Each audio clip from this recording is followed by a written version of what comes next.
Koiki Media, we're bringing the world closer to your doorstep.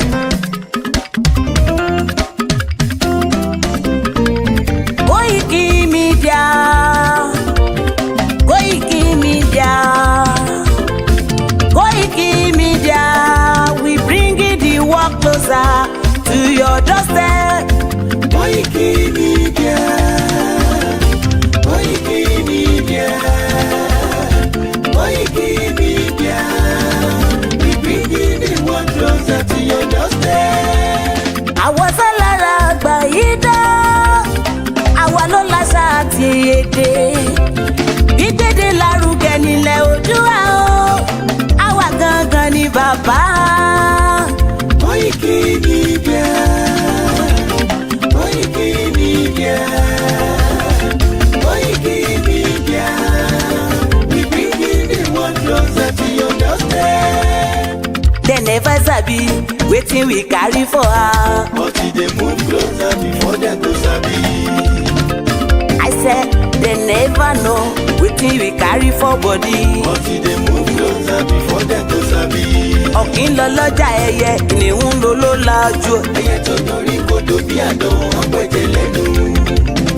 Ká ṣiṣẹ́ fún ilẹ̀ bàbá wa, ká ṣiṣẹ́ fún ìlú bàbá wa, ká jùmọ̀ sowọ́pọ̀ ká lè gbódùdúwà ga. Odùduwà kò bá lè gbé wá. Ọmọ Odùduwà ṣe gírí, ẹ dìde fún ẹ̀tọ́ adúláwọ̀, ká lè jọ jùmọ̀ gbé délẹ̀ ìlérí, ká wálé gba ògo ilẹ̀ wa, ká ṣiṣẹ́ ká lè jọ gbàdé, ká lè gbàdé adé adúláwọ̀, àwa ni mọ̀lẹ̀ tí yóò tàn káàkiri. Pé ọmọ Odùduwà ni wá. Koiki Media, àwa là ń gbé tó lárugẹ. Ètò tó pọ̀jù owó tí wá mọ̀ ní. Kásá ẹgbẹ́ polówó ọjà wà kájé bùgbà yín jẹ. Ètò tó pọ̀jù owó tí wá mọ̀ ní. À ń gbé tó lárugẹ, à ń gbàsà lárugẹ. Ètò tó pọ̀jù owó tí wá mọ̀ ní. News and sports ẹ máa rí gbọ́. Ètò tó pọ̀jù owó tí wá mọ̀ ní. Ọmọ Ìjẹ̀bú alárẹ̀ mi ló ní kí n máa ké tantan. Koiki Media ọlọ́lá gbajúmọ̀ mi o, máa bá ṣẹ̀rẹ̀ lọ o. Ọmọ Yorùbá nìyẹn, ọmọ Yorùbá tata o. À ń gbádùn rẹ, ọmọ Ìjẹ̀bú alárẹ̀ mi, ṣẹ́yìn ló máa fi dìbò tẹ̀ mọ́lẹ̀ o. Ẹ̀yin lọ́mọ onígbò máa ń dé máa dé, ẹ̀yin lọ́mọ onígbò máa wọ̀ o. Igbó máa wọ̀ gájòjì ò gbọ́dọ̀ wọ̀, àjòjì tó bá wọ̀ bẹ́ẹ̀ á tẹ̀lé ní ẹbọra. Ẹ̀yin lọ máa náwó kóyìnbó tó dé, ìgbà tó yìnbó dé o, owó náà dẹ́ tún pọ̀ sí o. Koiki Media ṣàwa ní bàbá. Koiki Media àwọn ní bàbá. Koiki Media àwọn ní bàbá. Àdáńtọ́ àtúnpèrègèdè. Koiki Media àwọn ní bàbá. Àwa là ń gbé tó lárugẹ, jẹ́ ká jọ gbọ́ o. Koiki Media àwọn ní bàbá. Àtúnjàfẹ́tọ̀ ilẹ̀ wa, fẹ́tọ̀ ilẹ̀ Yorùbá. Koiki Media àwọn ní bàbá. Ọmọ Oòduà ni wá o, tọkàntọkàn. Koiki Media àwọn ní bàbá. Ikú tí ó ṣe bí lébi òsì, àdìmú bàbá iyọ̀. Koiki Media àwọn ní bàbá. We bring you work closer to your doorstep. Koiki Media àwọn ní bàbá. Afẹ́fẹ́ tó ń fẹ́ o tó ń kan kí oko lára ni. Koiki Media àwọn ní bàbá. Àpèrègèdè Olódùmarè ló fún wa ṣe. Koiki Media àwọn ní bàbá. Gbogbo ayé ẹ gbọ́, àwa ní bàbá o. Koiki Media àwọn ní bàbá. Ẹ máa bọ̀ wá ẹgbẹ́ polówó ọjà yín wá o. Koiki Media àwọn ní bàbá. Odùduwà lágbédá ní, òtítọ́ lágbédá ní. Koiki Media àwọn ní bàbá. A kì í sọ̀dálẹ̀, a kì í sóníkèéta. Koiki Media àwọn ní bàbá. Àdúró tán, a tún pèrègèdè. Koiki Media àwọn ní bàbá. bringing work closer to your doorstep. Koiki Media is around To give us latest. Is around To give us latest. Ladies and gentlemen, Ẹ mú kalẹ̀ sílẹ̀, ẹ tẹ́tí ẹ gbọ́ ètò tó pójú gbogbo. ladies and gentlemen, Ẹ mú kalẹ̀ sílẹ̀, ẹ tẹ́tí ẹ gbọ́ ètò tó pójú gbogbo. Koiki Media is around. To give us latest. Koiki Media.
Well, and a very good morning and welcome once again back to our transmission. My name is Koiki, popularly known as Koiki Media, as we continue our quest and as we continue to find some lasting solution to some of the problems that is encountering in Nigeria today.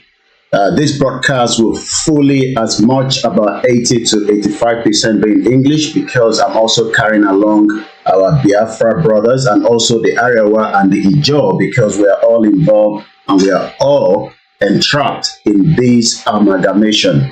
So please, to my Yoruba audience, do not ask me to speak in Yoruba.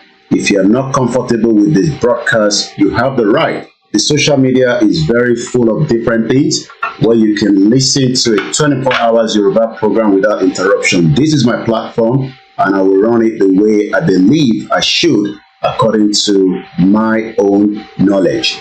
So this broadcast this morning, depending on the time that you are, we are currently 9:30 a.m. in London. I just woke up not too long. And as I was waking up, as usual, something would spark me, and then I would decide I just want to come and talk. Because sometimes, if you don't say it the way you say it at the particular time that is burning in you, I might probably forget, especially when you have a family life, you have so many other things happening. But what I read or what I listened to this morning is the reason why this spark is coming up again this morning.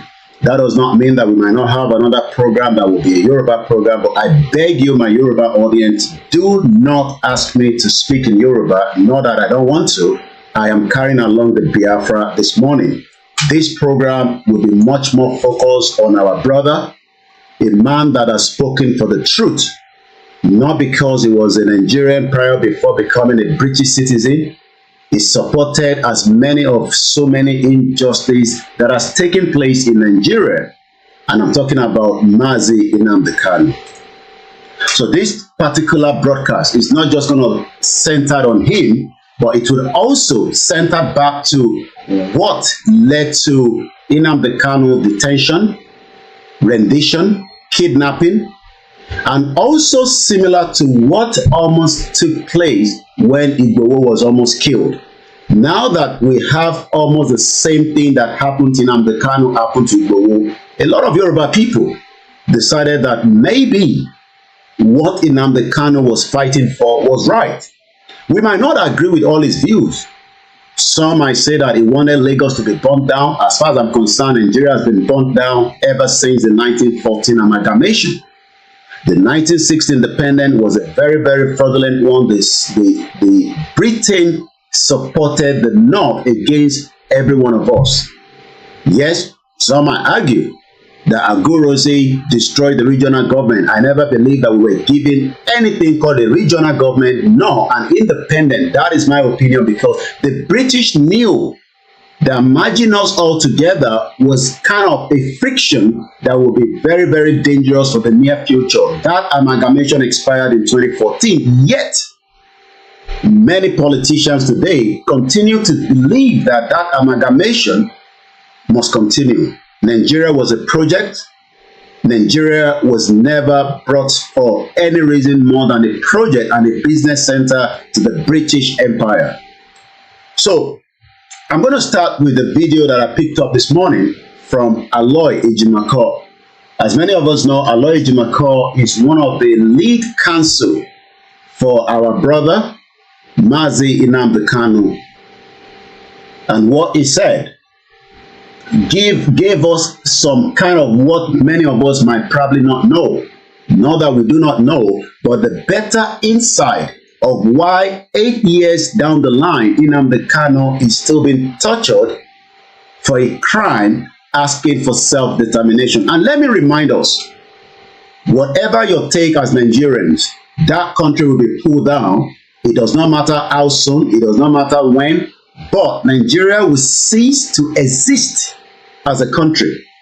How long is what I don't know, but the way things are right now, you cannot stop the Biafra. It does not matter the hatred that we have for the Igbos. Neither can we stop the Arewa when they are fully ready to take back what belongs to them that was taken away by the Fulanis. Likewise, the Yorubas, as much as we might have some Yoruba that disagree with us, that are calling themselves Yoruba Runu or Yoruba politicians, some of us that have now stood firm with their throat will pull down ourselves away from Nigeria. For us to develop, for us to have a better understanding of who we are, we need to get the hell out of Nigeria as quickly as possible.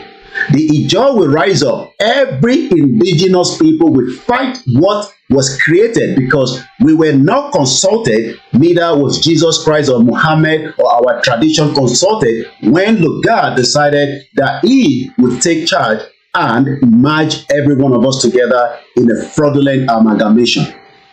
And this has led to many problems in Nigeria today. Some talk about leadership problem. I don't think so. What is the problem is that we need everybody to go back to their separate ways. Some might argue that what then happened to the intermarriage? Look, you marry other people around the world. Immigration deals with that. Constitution of each of the country, wherever you are, including African countries, we have always been intermarried. That does not mean we cannot break away, and breaking away is not a war. So I want you to sit back. I'm going to get my coffee as well. But before we play the Aloy Ejimako, maybe we should start with some of our, few intro regarding to what is this Northern Protectorate, Southern Protectorate. But for us to have a better understanding about self-determination. Is self-determination a crime? Let's start with a video that we have, that we played always. This is Scottish people asking for the same right Mazi Nnamdi Kanu is doing, and likewise Igboho is asking for Akintoye, the Ijaws, and many people that want to be free from the shackles of what is known as Nigeria. Nigeria will go down like the Titanic, and it will never exist. That name will not be entrenched to our name anymore, because we are not Nigerians. We are Yoruba, they are Biafra, they are Arewa, they are Ijaw, and this means that everybody must now come back on the round table. Tinubu will not be a president of a lifetime. Even if he tried to, he will die along the line, because death will come to each one of us at an appropriate time. The Yoruba must wake up. We are not one. Some of you will not even have the privilege to live in the north, not even the southeast, that we have argued that land cannot be brought by Yoruba people in the southeast. So why then do we want to remain one as one entity? Let everybody go their separate way so that we can build a new system that works for us under a proper legitimate identity. Let's start with this.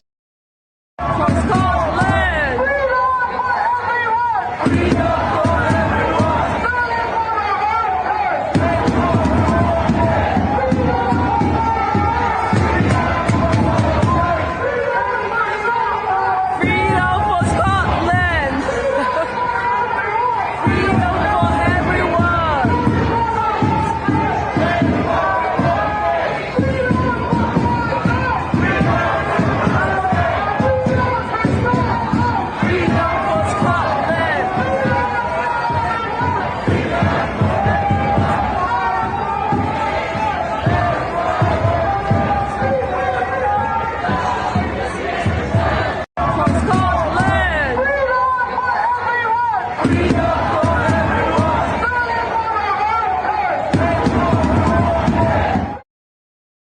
what you watched there was the Scottish people without no arms, without no ammunition, raising their flags, asking for freedom for Scotland.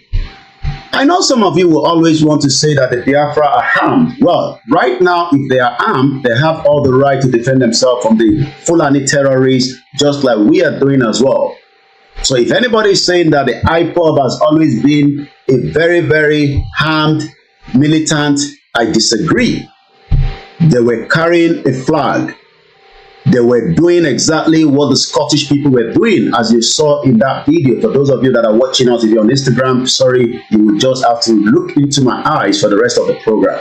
If you want to watch what is happening behind, you might go to other platform where you can see my image coming straight from my broadcast using the OBS, which anyone can use. We need as many media to come up from the Biafra. We need as many media to come up from the Ijo, the Arewa. We will support them anytime, as especially one of our sisters called, I believe, I can't remember her name. She's been speaking very well. If you come across a video, do share it, because that is the only way we can support each other.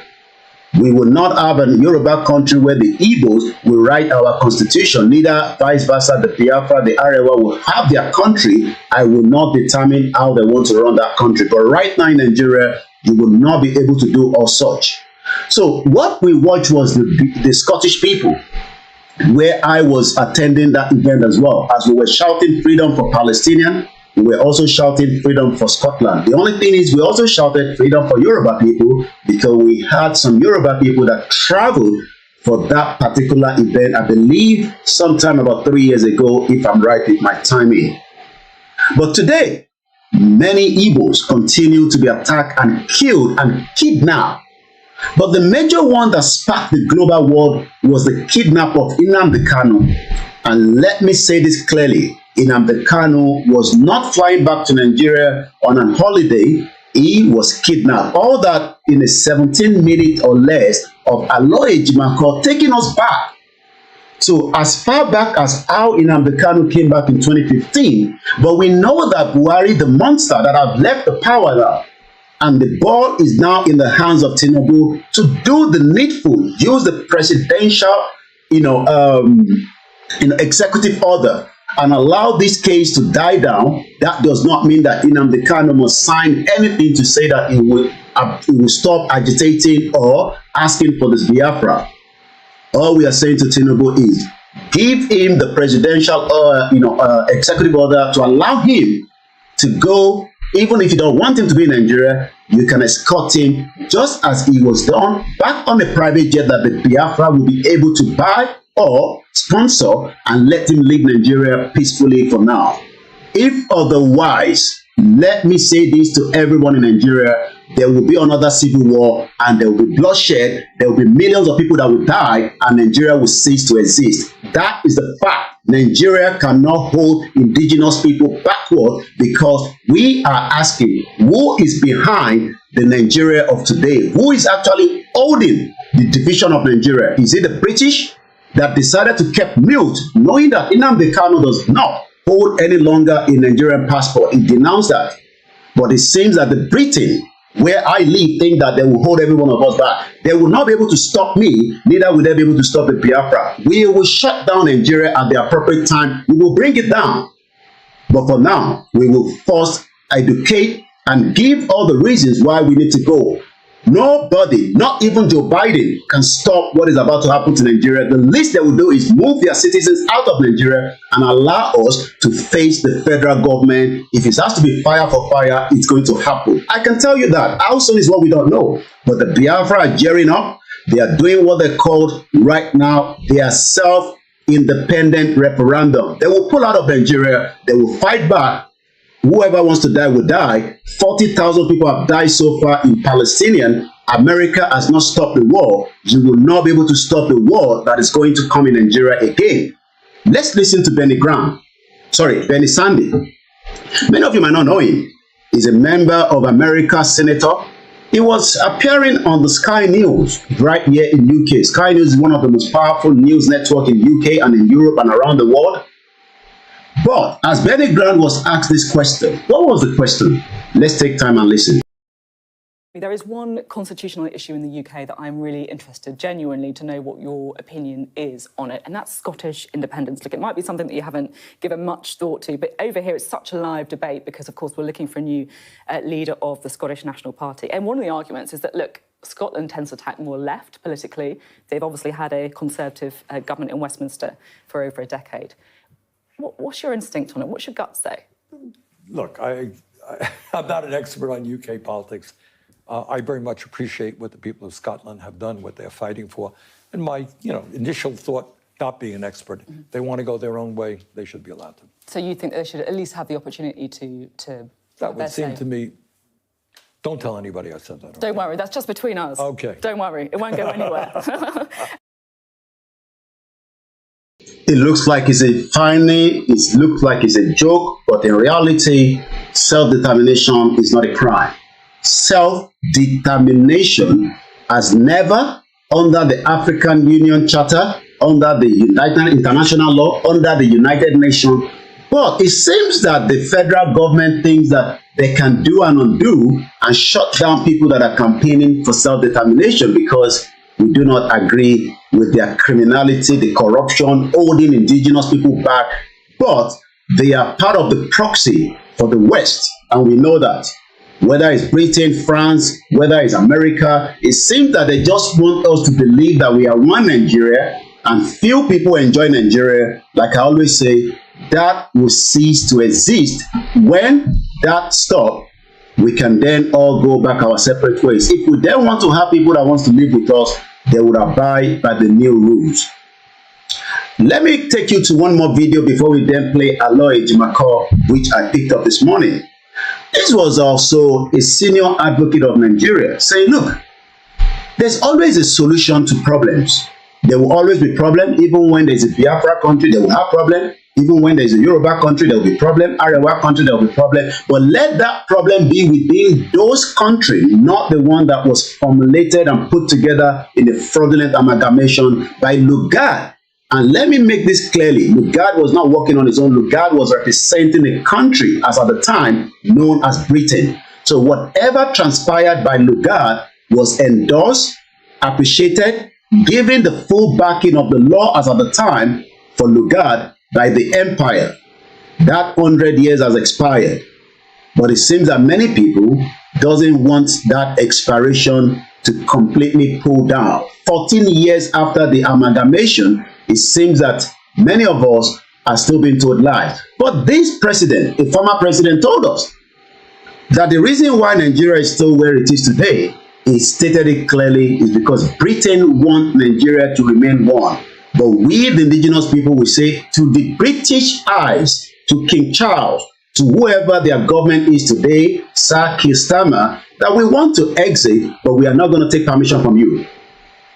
Those permissions will not be from Britain. Those permissions will be from the indigenous people. If they are saying yes, they want to go, Britain cannot stop it. Let's listen to Jonathan at one of his videos that we've always played. Just as this broadcast, I want it to be documented as well today. Thinking about how we've been having this conversation about the unity of Nigeria. And I reflect back at some of the prominent statements made by some of our founding leaders. And I feel that probably this will help us to have a conversation on the Nigerian unity. I just brought four, not to bore you. First, and I quote, not my statement, Nigeria is not a nation. It's a mere geographical expression. There are no Nigerians in the same sense as there are English, Welsh, or French. The word Nigerian is merely a distinctive appellation to distinguish those who live within the boundaries of Nigeria from those who do not. This is accredited to Chief Obafemi Awolowo, the former Prime Minister of the Western region. The second one, and I quote, it is true that we politicians always delight in talking loosely about the unity of Nigeria. 60 years ago, there was no country called Nigeria. What is now Nigeria consisted of several large and small communities, all of which were different in their outlooks and beliefs. The advent of the British and that of Western education has not materially altered the situation, and the many and varied communities have not knit themselves into a composite unit. This is accredited to Sir Amadou Bello, former Premier of Northern Region. They thought, and I quote, "Since 1914, the British government has been trying to make Nigeria into one country. But the Nigerian people themselves are historically different in their backgrounds, in their religious beliefs and customs, and do not show themselves any sign of willingness to unite. The Nigerian unity is only a British intention for the country." Impediment to Yoruba development is the impediment to Odua development. Without Nigeria, we won't be where we are. 1962, we were far ahead of South Korea and North Korea. We were far ahead of China even. We had television before France. We had radio before South Africa. Now look at where we are today. I think it's a shame that even any Yoruba man can be talking about restructuring at this point in time. What are we restructuring? This country that is already shot to pieces? I don't think that's what we want. But they are always talking about giving Nigeria a chance. The patience of Yoruba with Nigeria has come to an end. If you don't allow we Biafrans to go, that zoological republic called Nigeria will be a worse place than Somalia. And today it is happening. And if you have not applied for your Somalian visa, please try and do so. Should I say Somali visa?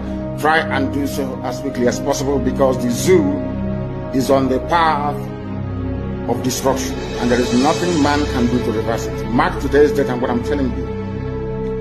Nigeria will be destroyed beyond human comprehension. As we continue to give you some of the highlight of what people have said, that was Nnamdi Kanu prior before he was kidnapped from Kenya, which I'll be giving you a full details. Happy Sunday. I will not be mentioning names, but we'll appreciate you towards the end of the program. Sit back. I'm going to get my coffee as well. If you're new to this platform, we discussed how we were going to divide Nigeria. We hope it can be done amicably. It has been done before in some countries without so much violence. Soviet Union dissolved. There was not so much violence. Yugoslavia decided not to accept a proper breakup of Yugoslavia. Slobodan Milosevic eventually died while he was waiting for trial. We do not want Tinubu to die waiting for trial, but Tinubu cannot stop anyone from asking for self-determination, because we have evidence that Tinubu himself said he does not believe in one Nigeria. But that's not where we're going. Let's listen to the actual video I wanted to play. It was taking me a bit of time, because as an individual independent media, I do not have staff that are working behind me. So that means I am the one uploading the video, and it sometimes can take a bit of time to get the video that I was looking for. I was actually looking for this particular video, and then I will go straight to what Aloy Dimako said. It's coming up to 9:53 a.m. Like I said, do not ask me to speak in Yoruba this morning. This broadcast is just for everyone, not just Yoruba people. Please respect this platform. If you're Biafra, respect this platform. Do not attack Yoruba people. I will curse you. I will block you. I love Simon Ekpa. My last communication with your Prime Minister, I can tell you that we are in close communication, and we continue to work partner to partner until the breakup of Nigeria. I don't have to give you all the details. I have stated it clearly that Simon Ekpa is the only one that Mazi Nnamdi Kanu introduced to myself and Igboho as the main representative of the Biafra. He does not talk about DOS. When we had that meeting, it was not 1, 2, 3, 4 meetings that we held, and I don't have to give you all the details. That was prior before he was kidnapped by the Fulani Muhammadu Buhari and a Yoruba man. Because we tend to talk about Buhari, but we forget about that. Yemi Osinbajo was part of that government. He was a lawyer. I don't know which kind of lawyer he was, but we know that he was a short-man devil. He was never a Christian, because if he was a true Christian with his well-learned against Buhari, he would have said to Buhari, this, what you've done, is not permissible under international law. But as we know, they are all the same. He had an agenda, he wanted to be the president, but we saw what the Fulani did with his penis. They squeezed it. And at the end of the day, Tinubu has not even recognized this man called Yemi Osinbajo since Tinubu has been in power for 1 year. That's not where we're going. Let's listen to Mike, one of the legal lawyers as well, that has spoken against the injustice, not just in Nnamdi Kanu, but to also our own Oloye Omadeyemo Igboho. If I may just Sunday Igboho, yes, who was also arrested, right. I've written severally on it that he should also, because his determination for Oduduwa Republic is not a crime known international law. And that's the point I'm trying to make. That's the point I'm trying to raise with you. If it were not signaled to non-state actors and other ethnic agitators that they can actually go ahead, in the event that President Muhammadu Buhari really responds to your appeal. Excuse me. Yeah. You and I, we are living in Nigeria. You are talking about harmless people who are not armed. Are you not aware that in this country, some Boko Haram, some people accused of Boko Haram were released and traded for others by way of a quid pro quo? They say, okay, release some of us, then we will release some of your detained citizens. Are you not aware that that has gone on in this country? So what is the bad precedent of saying a non-violent person should be released from detention, from illegal detention, a detention that the United Nations has been found to be illegal and to be unconstitutional and to be torturous? I do not see anything that is setting any bad precedent there in a situation where, as a matter of fact, some Boko Haram and armed bandits are being released in exchange for some of their members, where kidnappers are demanding from parents of children they have kidnapped to buy tarodo, tatache, tomatoes, vegetable oil, palm oil, uba, to buy salt, to buy rice, for them, beans, yams, for them to feed their children so as to keep them alive, to enable the parents pay ransom for them. What is the long precedent here that we are just saying find a political solution by going through the tenets and the provisions of the law? I do not personally see anything wrong with that at all, and there's none that I know of.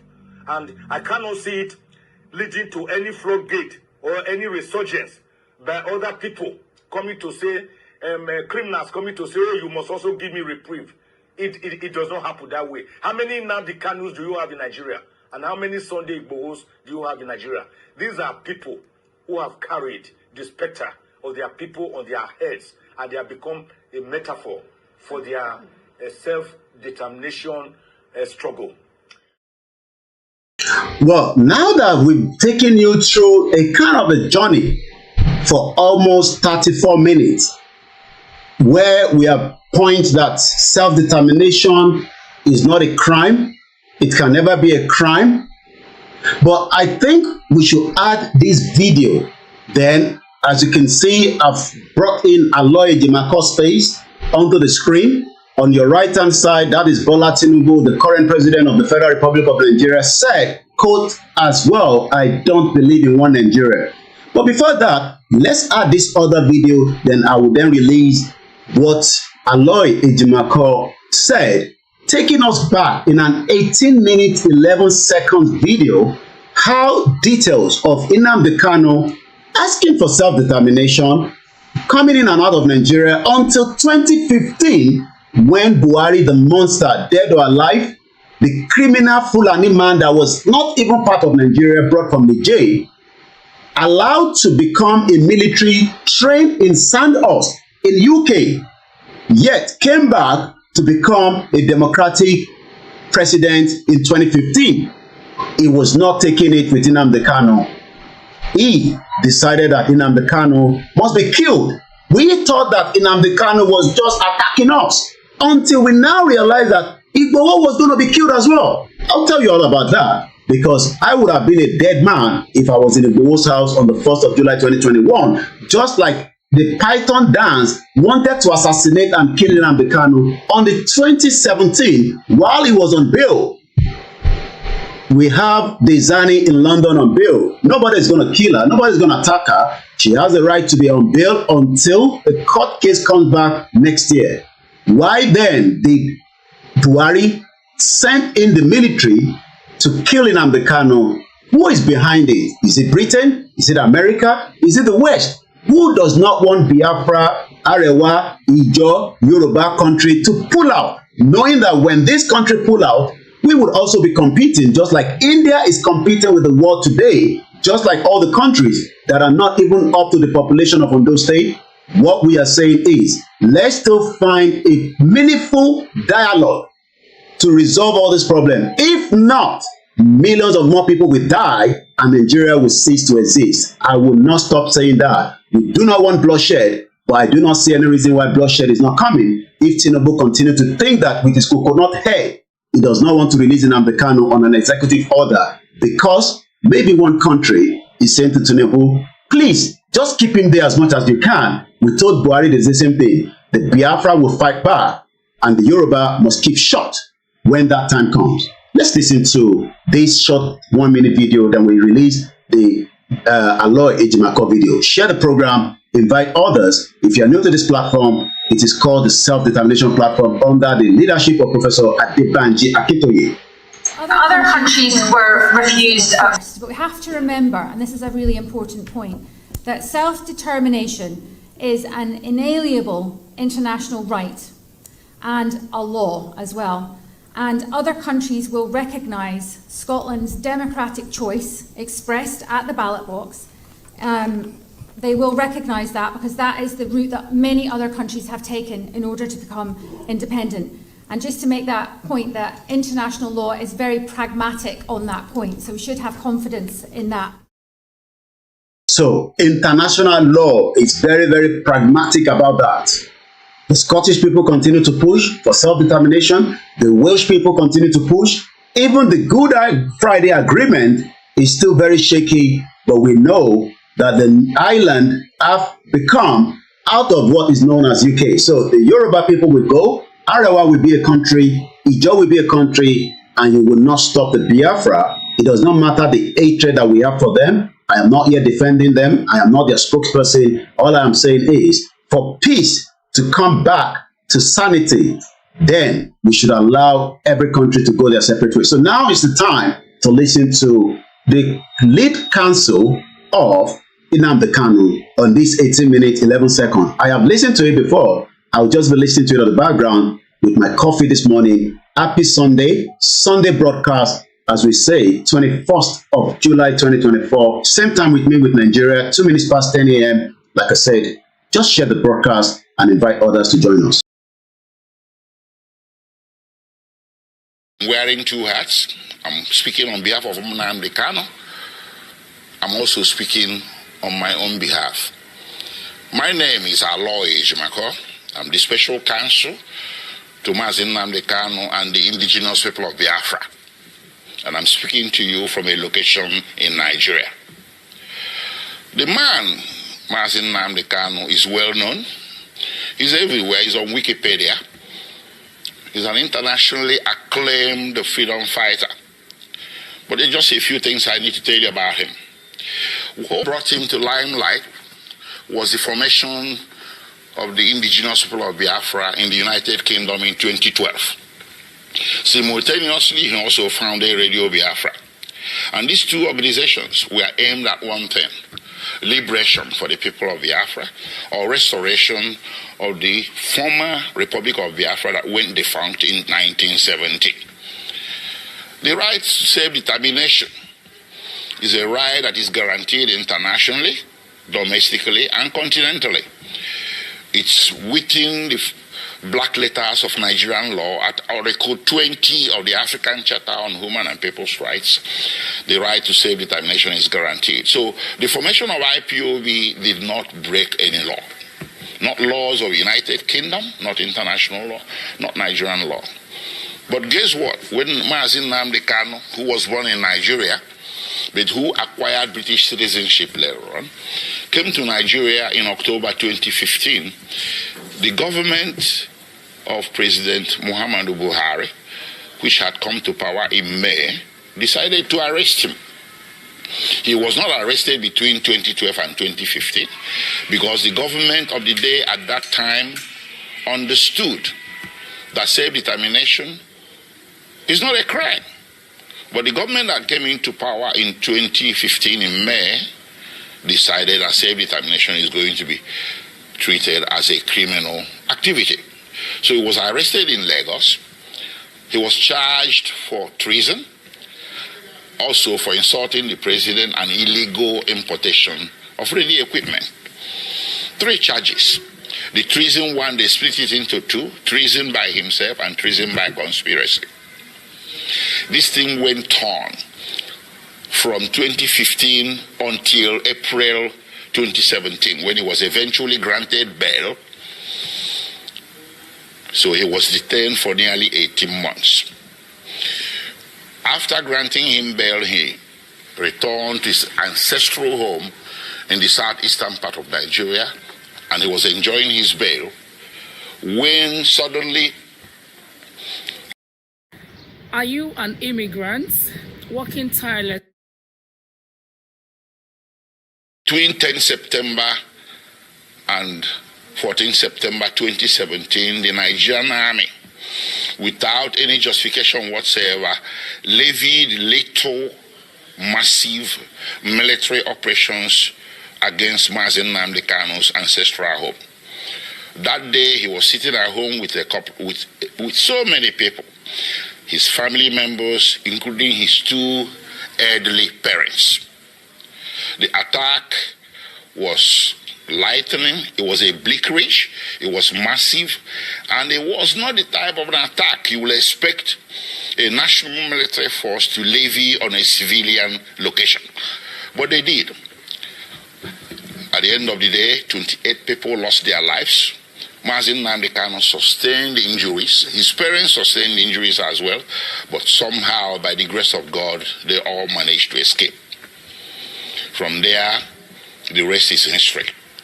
And because there was a national and international manhunt for him by the security forces, which rules of engagement was to shoot, not to maim. If you see Nnamdi Kanu, if you encounter him anywhere, shoot not to maim, but shoot to kill.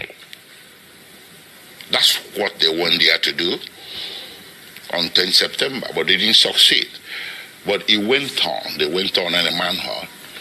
So Nnamdi Kanu was forced to flee the municipal boundaries of Nigeria in search of safe haven overseas. Eventually, in May 2021, he settled in Kenya. He entered Nairobi and settled in Kenya somewhere. He never knew that Nigerian security forces, the international branch of it, were laying in wait for him. They laid an ambush for him. So on 19th June 2021, he drove himself to Jomo Kenyatta International Airport on a personal errand. As soon as he drove into the parking lot and alighted from his vehicle, several well-armed security men suspected to be of a mixture of Nigerian and Kenyan security forces swooped on him, grabbed him, abducted him, and put him forcibly in a vehicle and drove away. Well, they didn't take him to the police station. They didn't take him to immigration because he was a foreigner. He should have been taken to immigration.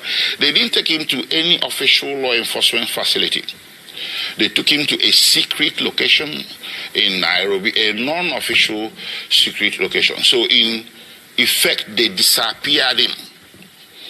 And they kept him at that secret location for a whole 8 days. And those 8 days, he endured horrendous torture. All these are matters of record between the various tribunals and courts before whom this matter has been brought. I cannot begin to give you all the details. Horrendous torture in violation of basic human rights, in violation of the laws of Kenya, Nigeria, and the international community.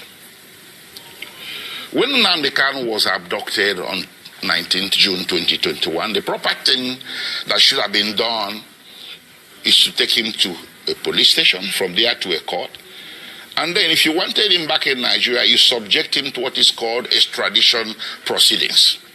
This is a basic tenet of the law that you see in the laws of any nation. Kenya has an extradition act to which Mazi Nnamdi Kanu should have been subjected. But guess what? They didn't do that. They rather disappeared him for 8 days, tortured him to their heart's content. And on 27th June, they secretly brought him out from this location and took him through the back doors, evading Kenyan immigration, direct to the tarmac of Jomo Kenyatta International Airport, Nairobi, where a private plane was waiting. They bundled him into the plane, chained him to the chair, and everything. He endured 5-6 hours flight from Nairobi to Kenya in the most excruciating circumstances. They arrived in Nigeria late in the evening, and the plane flew back to Nairobi. They took him to the headquarters of the National Intelligence Agency in Abuja, where he spent the first night with all the lights left on to assure his maximum discomfort. The following day, they transferred him to the headquarters of Directorate of State Security in Abuja. And on the third day, they brought him before the Federal High Court in Abuja. The Federal High Court was well aware that Mazi Nnamdi Kanu has cancer. Hey, sorry for interrupting your video. I'm going to... record. It was an open case. It wasn't a new case, a pre-existing case. But the Federal High Court decided to conduct the arraignment in violation of his constitutional right to counsel, and that arraignment led to the indefinite detention with which we are struggling today. Anyways, taking you back a few steps, the little military invasion of 2017 was not unrequited, judicially speaking. I took the matter before two tribunals, or a tribunal and a court. First, I took it to the African Commission on Human and People's Rights, which rendered a decision in March 2018 condemning the action and calling it a violation of the African Charter. And they wrote to the President of Nigeria, they wrote a letter to the President of Nigeria requesting him or directing him. They used diplomatic language, but the decision was there that what you did is wrong. So you need to roll it back. You need to reverse everything you have done, which includes declaration of IPOB as a terrorist organization and hounding their members as criminals. The African Commission held that what Nigerian government was doing was persecution, not prosecution. That the IPOB and its members simply possess an inconvenient political opinion which the Nigerian government was seeking to suppress by means of punishment of some sort. And they asked or directed Nigerian government to reverse itself. Nigerian government never did. Rather, it escalated. Well, subsequently, I went to a local court, a high court in Abia State in eastern Nigeria. I sued the Federal Republic of Nigeria, the Nigerian Army, and other parties who were Confederates in that attack of September 2017. And in January 2022, fortunately for us, we won. The High Court made an order. The High Court reached a judgment that what happened to Nnamdi Kanu in September 2017 was a flagrant violation of his constitutional right to life and constitutional right to his privacy. And the court proceeded to make an order ordering the federal government of Nigeria or Federal Republic of Nigeria to pay him a compensation of 1 billion Nigerian naira, which is over $1 million US. The court also ordered the Federal Republic of Nigeria and the President of Nigeria to issue a public apology to be published in 3 national Nigerian newspapers to Mazi Nnamdi Kanu. None of this has happened. So we kept that aside. So when they brought Mazi Nnamdi Kanu forcibly from Kenya without extradition proceedings, I characterized it an act of extraordinary rendition. Initially, there was a misunderstanding, a broad, widespread misunderstanding by vast majorities of Nigerians who were mouthing the cliche, Mazi Nnamdi Kanu extradited from Kenya. No, that was wrong. He wasn't. I told people he wasn't. He was extraordinarily renditioned or rendered, and that is against international law, Kenyan law, and laws of the Federation of Nigeria. So while his criminal trial was making its way slowly at Abuja, with all the several amendments the government was bringing, they walked away from treasonable felony, insulting the president, importation of radio equipment, and bam, to terrorism. That's how it happened. And they did this 7 times. 7 amendments.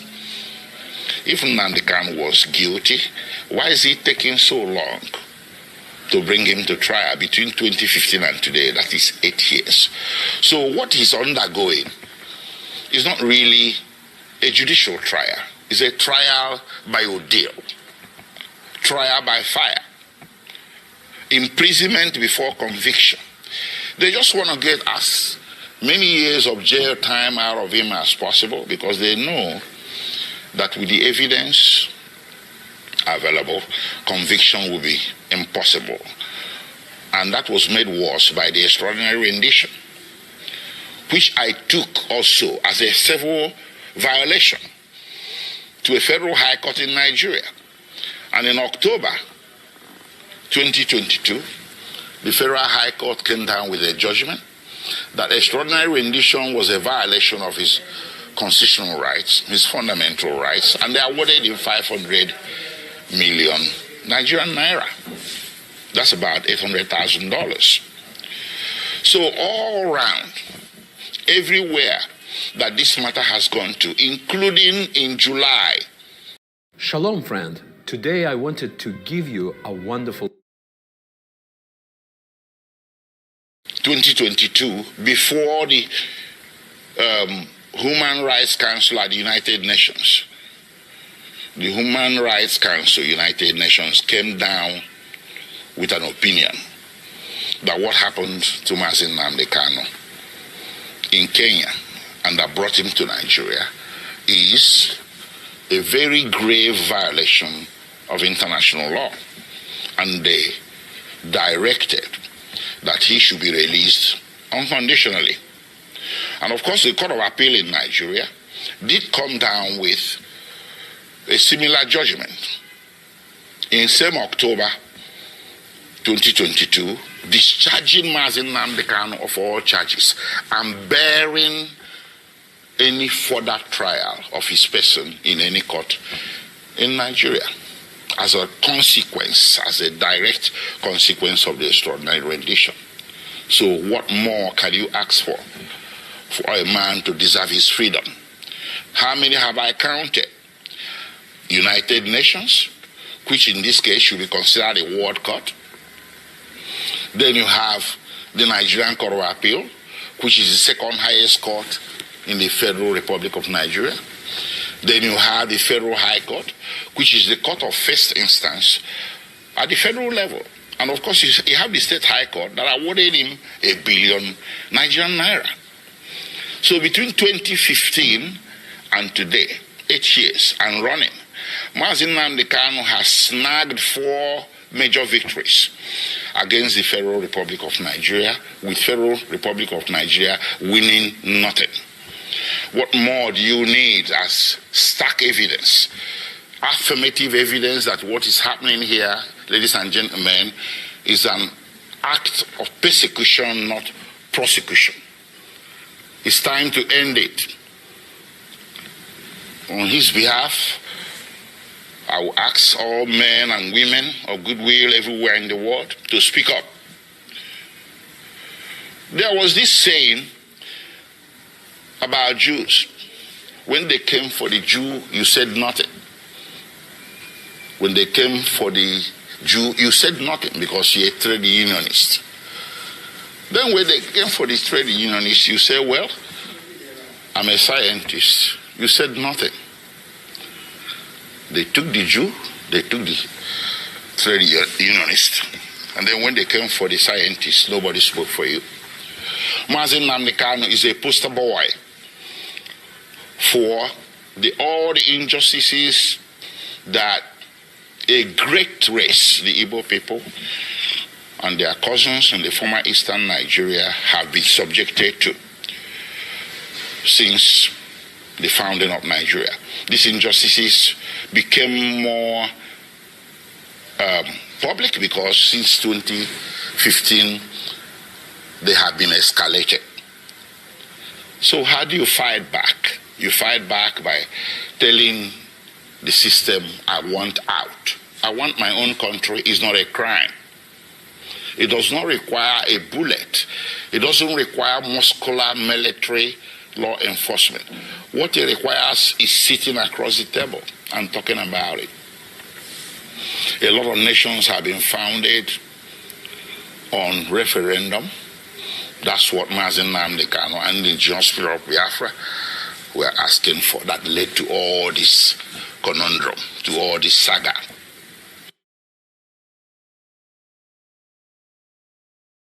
I'd like to appreciate the lead counsel there, Aloy Ejimako, spoke for 18 minutes, 11 seconds, asking every single one of us, which is exactly what I am doing on my own part this morning, to make sure that we continue to highlight, the danger of keeping Nnamdi Kanu in the custody of the DSS going to almost 8 years today. As we continue with the program this morning, like I said, the question is, who does not want the division or the breakup, the de-amalgamation of this contraction known as Nigeria? We have told you continuously, whether it is prophecies that are speaking, whether it is just the average Nigerian that is asking questions surrounding this fraudulent amalgamation. As we say all the time, you will never compare Nnamdi Kanu as a terrorist. If anyone, including any Yoruba, say is a terrorist, I can tell you they are born bastard. It's as simple as that. These are the Yoruba who knows. Igbowo would never call Nnamdi Kanu a terrorist.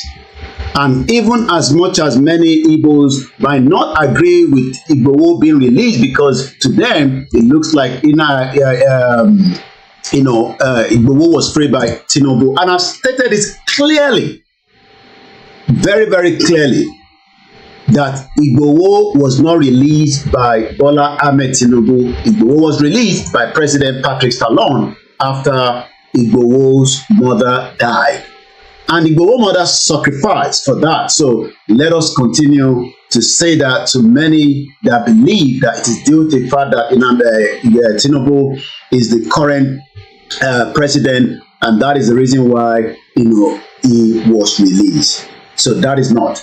I would be taking you to some of how Igbowo spoke out himself for the injustice, on Nnamdi Kanu, and as almost every day that we have conversation, myself and him, he is still a very concerned, man about the detention of Nnamdi Kanu, in as much as he has regained his freedom. But let me say that his freedom, as much as he has regained it, he still cannot come back to Nigeria. All his bank account is still being freezed by the current government, because whatever is happening in Nigeria today, which Buhari handed over to Tinubu, Igbowo's case is still also. Igbowo has won many court cases as well, just like Nnamdi Kanu has done. But because Nigeria does not respect any laws, not the international law, not the local law. And that literally means that Igboho is still, one way or the other, fighting for his own justice so that he can become as much free in his own father's land. But yesterday, I'm going to play how Igboho told us. This was sometime, if I'm right, in last year, when Igboho was saying to President Bola Tinubu, just like Aloy Jimako is saying, that bullet is not needed to solve the problem of Nigeria. Nobody wants to go to war. Nobody's fighting the government. Asking for self-determination, like we've said enough of the time, is an inalienable right. So let me take you to that video where Igboho, in just about 24 seconds, asked that, let's Nnamdi Kanu go. He hasn't done anything. And I can tell you that yesterday, another terrorist popped up saying that the people behind their, what we called these kidnapping and terrorism has got to do with the Minister for Defense. I didn't say that. That is exactly what came up from one of the Fulani terrorists, kingpin in Nigeria, creating more havoc to not just Nigerians, but to those international community. And that's why we said to the international community, this is not the time to fold your hands up. You would end up having as many terrorists in your country in the near future if you continue to allow Nigeria to exist. But who does not want the breakup of Nigeria? This is what Igboho said about a year ago.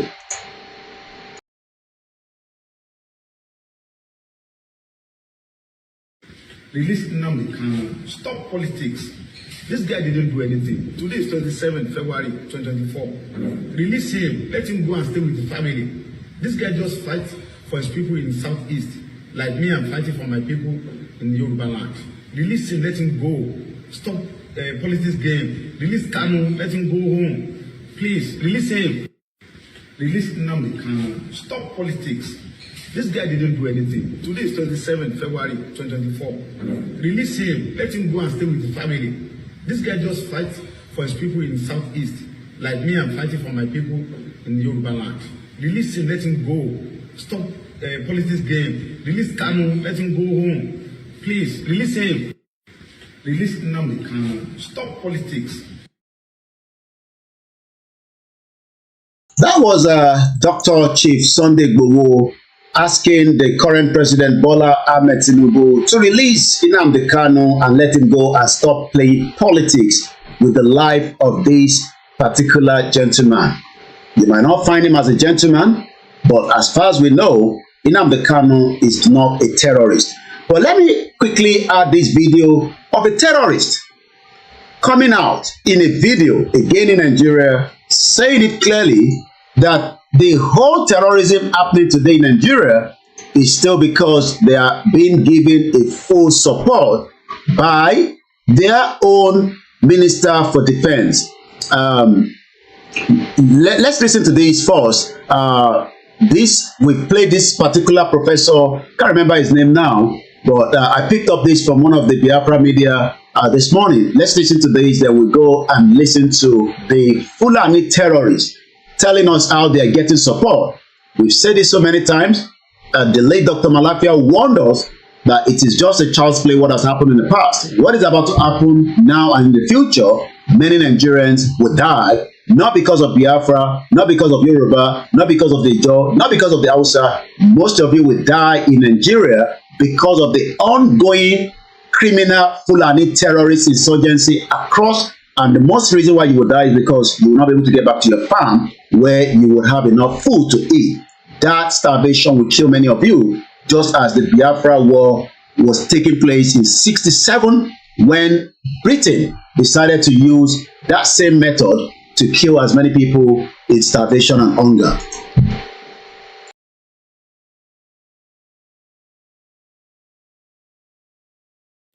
The Biafran War was one of the most brutal and bloody conflicts of modern times. Also known as the Nigerian Civil War, it left 1 million dead and millions more displaced. It also shaped so much of our thinking on secession and independence. And yet today, it's largely forgotten. So what was the conflict all about? And why was it so especially significant? The British decision in the early 20th century to merge the two Nigerian protectorates, a decision taken for economic reasons, created an entity that was fundamentally at odds with itself. This would eventually have dramatic and tragic consequences following the country's independence in 1960. The tensions between North and South soon spilled over into the political arena, leading to mass killings and one of the most significant wars to affect modern Africa. Indeed, the Biafran War was widely regarded as the most pressing humanitarian disaster of its day. Over the course of 2.5 years, millions died in a conflict that led to mass starvation.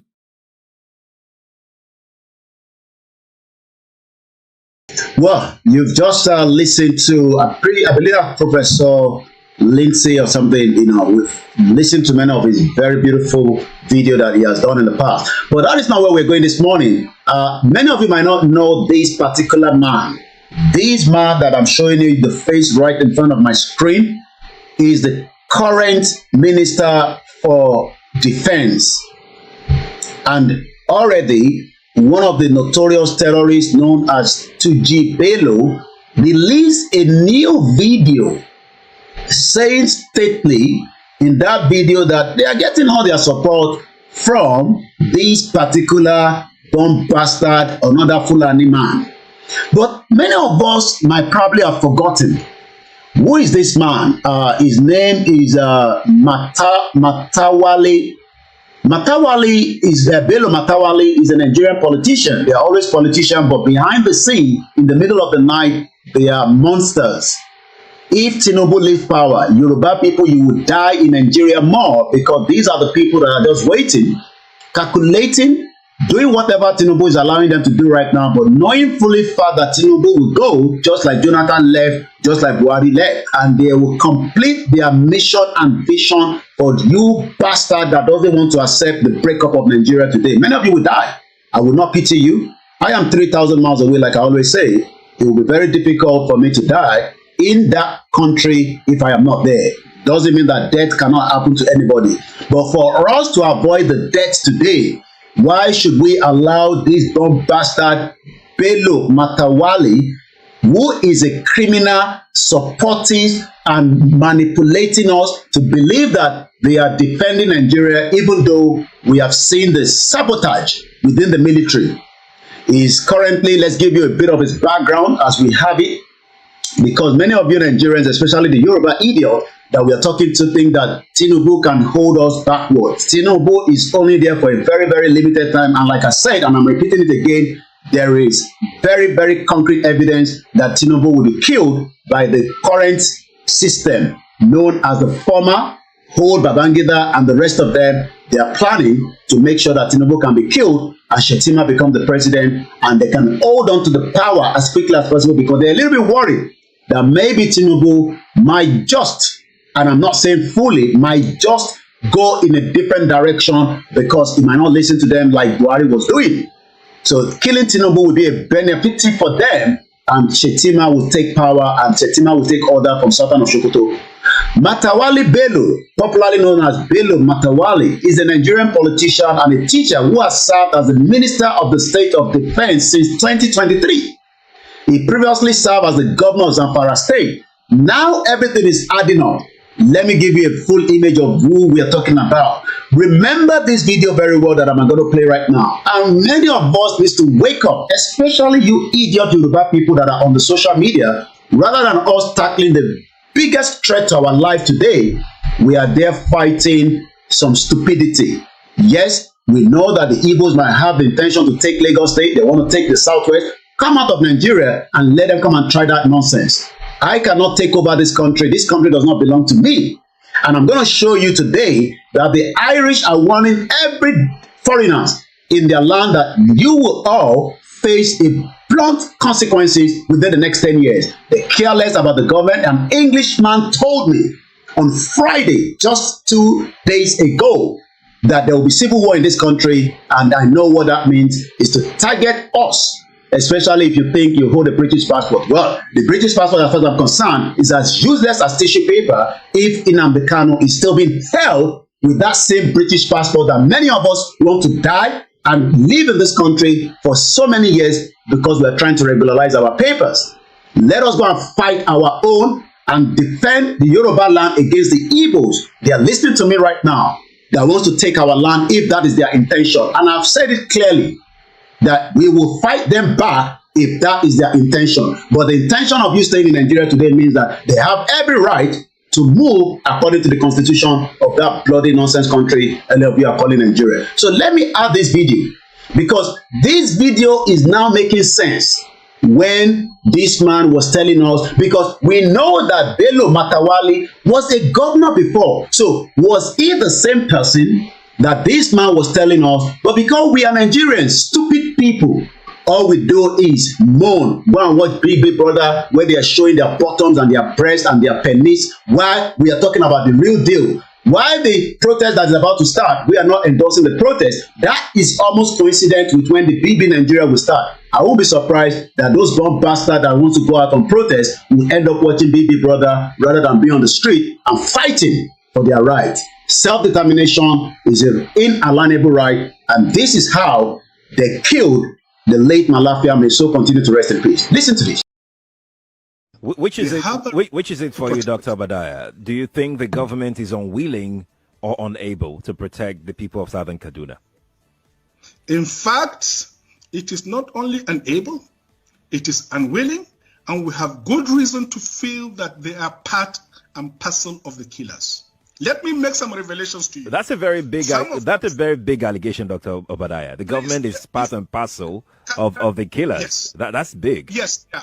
Okay, how would the government just say, oh, it is revenge killing and so on? Then you leave it there. Oh, because it is revenge killing and so on and so forth. The body language of this administration, the body language of the state government shows clearly that they have a hand in the killings. No doubt about it. Because, you see, General Abacha, and people don't give him his due. Do you think you would have tolerated such nonsense? And let me make some revelations, because some of us also have our own intelligence networks. Okay. Have met with some of the bandits. We have met with some of their high commanders. One or two who have repented. They have sat down with us, not once, not twice. They told us that one of the northern governors is the commander of Boko Haram in Nigeria. Boko Haram and the bandits are one and the same thing. They have a sophisticated network. During this lockdown, their planes were moving up and down as though there was no lockdown. Moving ammunitions, moving logistics, moving money, and distributing them in different parts of the country. They're already in the south, in the rainforest of the south. They're everywhere. They told us that when they finish these rural killings, they will move to phase 2. The phase 2 is they will go into the urban cities, going from house to house, killing prominent people. I can tell you, this is the game plan. By 2022, they want to start a civil war in Nigeria.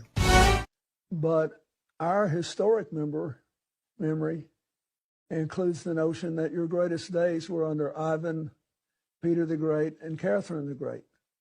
In other words, when you could control your neighbors. And people don't want to be controlled anymore. They want to be free to chart their own course. I'll never forget the first time a man with impeccable military credentials, the warden of Rhodes House, who was Admiral Viscount Montgomery's aide de camp in World War II, said, you know, you're going to have to leave Vietnam. For the same reason we had to leave Nigeria. We left Nigeria, there was a horrible war, 3 million people died, but we had to go, and you're going to have to go. And I said, why? He said, because they don't want you. You know, people. And that was Bill Clinton. They had to leave the Biafra war just like they left the Vietnam. So now, let me take you back again and give you a bit of background of this criminal man known as Bello Muhammad, popularly known as Bello Matawali. He's a Nigerian politician, a teacher who served as the current minister of the State of Defense since 2023 under President Bola Ahmed Tinubu. He has previously served as the governor of Zamfara State, where we now know that he is the sponsor of Boko Haram. He was born on the 12th of February 1969. He's only 55 years old, so he's a little bit younger than whatever age Tinubu is using. He's part of the member of the All Progressive Congress. And like I said, these are just the individuals that are waiting patiently for when Tinubu will complete his tenure, and then they can hijack the government. But before we go into that, maybe we should listen to Julian Assange. Julian Assange, another truth sayer that was held in UK for many years. He has been able to get his freedom after so many years in detention. And he posted this 17 hours ago on WikiLeaks. Democracy are always lied into war. So Nigeria democracy is leading everybody into war. We are already at war. Whether it's hunger war, whatever war we are right now, the only way we can slow it down is to get the hell out of Nigeria as quickly as possible, because Nigeria is not meant for any one of us. Nigeria is a crime scene, and it will remain so as a crime scene. So if anybody is telling you that we should save Nigeria, tell them, who are you saving Nigeria for? Because we know that Nigeria is not meant for us. So Julian Assange, 17 hours ago, said, and I quote, democracy are always lied into the war. So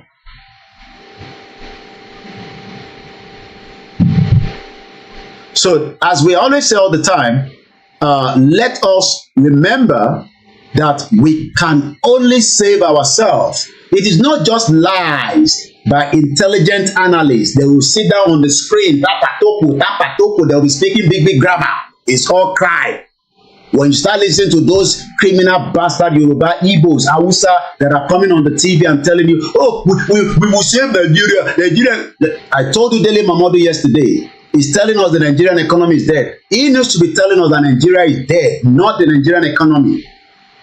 He was part of the people that continue to promote these bomb bastard criminals. He promoted Buhari, even though he said after 2 months he pulled out.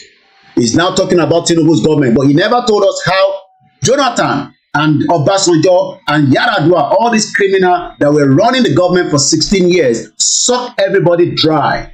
So there's no difference between every single one of them. They are all bomb bastard politicians. So we expect our brother, Uncle Dele Momodu, Bob D of Ovation, to come out and use his platform. But he doesn't want to use it because he doesn't want to allow his platform like mine, so that he will lose all the preferences and probably the free visa, the free money coming from left and right. We know how this thing works. Because when you are rolling around with all these people, sometimes 5 million there, 10 million there, 1 million there, you cover their event. So if you start talking about them, they're not going to call you. So that is exactly why Dele Momodu is not using his platform, even though we know he's in support of Yoruba Nation. He visited Igboho while he was in the Benin Republic, when he was held in reason for why Boko Haram terrorists called Buhari wanted to hold him there and hopefully bring him back like they did in the rendition back to Nigeria, because they would have done the same thing. I was en route coming back to London while Igboho was making his way back to Germany, and he called me that he has now, or his wife rather, has been detained and he's going back into the airport. I told him not to, but like I said, the rest is history. For over 2 years as well, we were fighting, but it seems that since Benin Republic, a small country, President Patrick Talon understand that Buhari was just another criminal that wanted to use Igboho as a scapegoat. Because what they are doing right now is they are using Nnamdi Kanu as a scapegoat.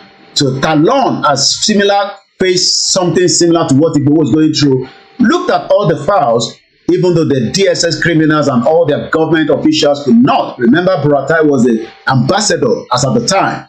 So around that period, we now know that Igboho was never a criminal. He never committed a crime. He has not committed a crime even up to date.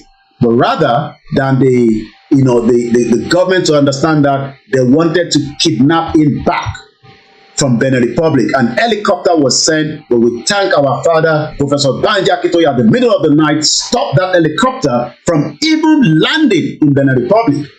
Igboho would have been in the same prison probably with Nnamdi Kanu, and some bastard Yoruba people will probably be excited, just like some bastard Igbo people are happy that Nnamdi Kanu remains in the DSS custody, while terrorists continue to kill many of you. Now you are asking for the Biafra Liberation Army to come and save your house because the terrorist government cannot do so. So let me play Julian Assange quickly from what he said. Democracy are always lied into war. We saw how Tony Blair lied that the Saddam Hussein had a chemical weapon. If you shoot it right now, within 30 seconds, everybody will die. All those was lies. We saw how they were using big camera. I'm using my mobile phone here in this house. They were using big camera to project it. We all came out protest against it, and we know what end up. Iraq is not stable. Libya is not stable. And what we are now saying is, don't allow them to use Africa as another scapegoat for their war.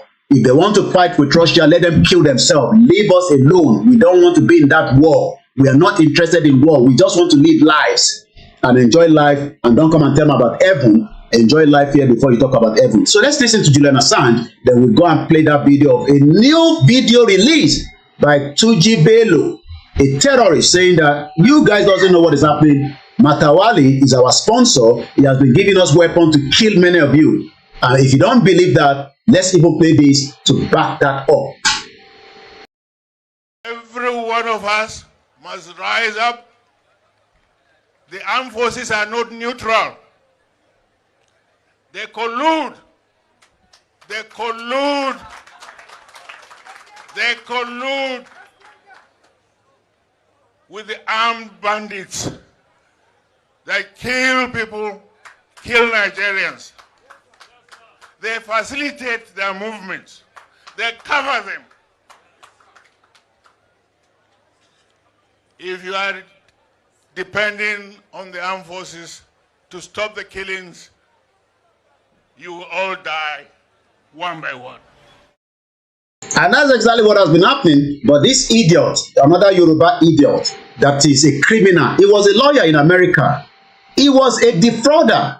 He was a working lawyer that took money that doesn't belong to him to go and do politics in Nigeria. Another bomb bastard Yoruba criminal calling himself. Let's listen to what he has to say. I'm sure some of you will recognize his voice. If you don't recognize his voice, don't worry. I'll give you his name for those of you that are not watching this program through my software that are just listening to us. Let's listen to another bomb bastard Yoruba man, a criminal that stole from Americans to come back to Nigeria. He said something will happen because that is the thinking that Allah will come and save every one of us. The weight of Nigeria is not the weight that any normal, ordinary human being can carry, except with the help of Almighty Allah. It is evident, therefore, that the Almighty Allah is with our president. He is carrying the weight for him. The weight of Nigeria is not the weight that any normal, ordinary human being can carry, except with the help of Almighty Allah. It is evident, therefore, that the Almighty Allah is with our president. He is carrying the weight for him. And that is Femi Gbajabiamila. He's a criminal. He was working as a lawyer then in America. Took advantage of a money. I mean, I got an insurance money because I was involved in a motor accident. And imagine my lawyer take my money that is meant for me and return back to Nigeria. That is exactly what Femi Gbajabiamila is, a criminal. He did in America, left to Nigeria like many of them, just like that Abiodun, another credit card fraudster, just like criminal Tinubu himself. A drug money was paid in his account while he was in America. All these criminals are the one managing your affairs. But let's listen to WikiLeaks' Julian Assange. The internet has become the most important device for revealing the truth, at least since the beginning of the printing press. It has become the #1 antidote to TV. Democracies are always lied into war. The Iraq War was a result of lies. The increased involvement in the United States in Vietnam was a result of the Gulf of Tonkin incident, another lie. It's not just lies by intelligence analysts, it's lies by the big media machine. And what is in the big media machine? Well, it's the various institutions that get too comfortable and too close to the table of power, the very table that they are meant to be reporting on and policing and getting into the historic record. Now, working against that trend and against that current of corrupt, powerful organisations producing a distorted perspective of the world has been the internet. For the first time in history, that has allowed one person with some truth to speak to every single person who wants to hear that truth. You heard him well. So while we are here, somebody will say, hey, which truth are you talking about? Go and be listening to BBC, Bias Broadcasting Corporation. Go and listen to Fox News and listen to NBC and the Sky News. Maybe they will give you the truth that you're looking for. Or go to your church this morning where Baba Gio Adeboye does not know that many Nigerians are dying of hunger, and rather than him attacking back the government for hunger in the land, he has kept his mouth shut. Just like all the Afars, all the traditionalists. But some are speaking out against the injustice perpetrated by this bastard government presently. As we know, this is the video that I want to show you because there's still so much to discuss in this Sunday broadcast. Once again, my name is Koiki. We will continue to give you as it is because the only way out is to break away from Nigeria, dissolve Nigeria. If you think that you can save Nigeria, you are saving Nigeria for the British, that you will never get a visa. I can assure you that. Save Nigeria. You might say, I don't want to come to England. That is fine. You will die in Nigeria because your currency continues to depreciate on a daily basis. Now, this is the bastard criminals. They have the infantry to carry weapons. We haven't carried weapons yet. We don't want to carry weapons, but don't think that we can't. Nobody has monopoly to violence. If the terrorists are carrying weapons, we also have the right to carry weapons. And whatever weapons we carry, we will use that to protect our land and defend our territorial ground. Nobody can stop that. That is not a crime. So the one you are watching, for those of you watching me on my screen, some few years back was that video. The one I'm about to show you now is another latest one released. It's like they are releasing audio and videos to say to us that you think we are joking, we are coming for every single one of you. We will kill you, we will take your land. But most of you are more concerned about the Igbos taking Lagos State. Lagos that is already gone under the water. Bastard people all over the place. My name is Koiki. So let's watch this video. I don't understand the language they're speaking, but the video is saying that defense minister is the one backing terrorism. If you understand Hausa, you can help us to start translating it inside the comment section. And if you come on this platform and defend Nigeria and your politician, I will curse you, I will curse your father and your mother because you are one of those bomb bastards as well. We are not defending the Igbos here, but we are saying let everybody go their separate ways so that we can deal with them with our constitution. If they don't respect our constitution, they will be chucked out of our country. Just like the Irish is saying to us, go and prepare. We will chuck every one of you out in the next 10 years. My name is Koiki, popularly known as Koiki Media. Again, I'm mute my mic. It's 4 minutes 41 seconds. Like I said, remember that we're broadcasting from home. My children are beautiful children. There's voices coming to the broadcast. It's indicating that we're a family man. If you're not happy with that, you can back out of this platform. Once again, appreciation to many of you that have joined us. And like I said, we wanted this broadcast to be in English because I'm not communicating to Yoruba people alone. I'm communicating to all Nigerians that are still stupid, hoping that they can save Nigeria. Save Nigeria for your house.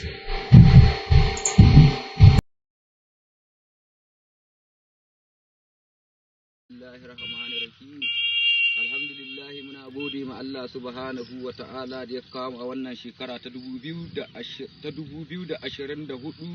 cikin watan Julai mun fita 18 gare shi sunana Muhammadu Bello Turji na fitar da wannan sanarwa domin ya kai duk kunnen dan Najeriya da wanda da shugaba da talaka duk ya kai kunnen kowa.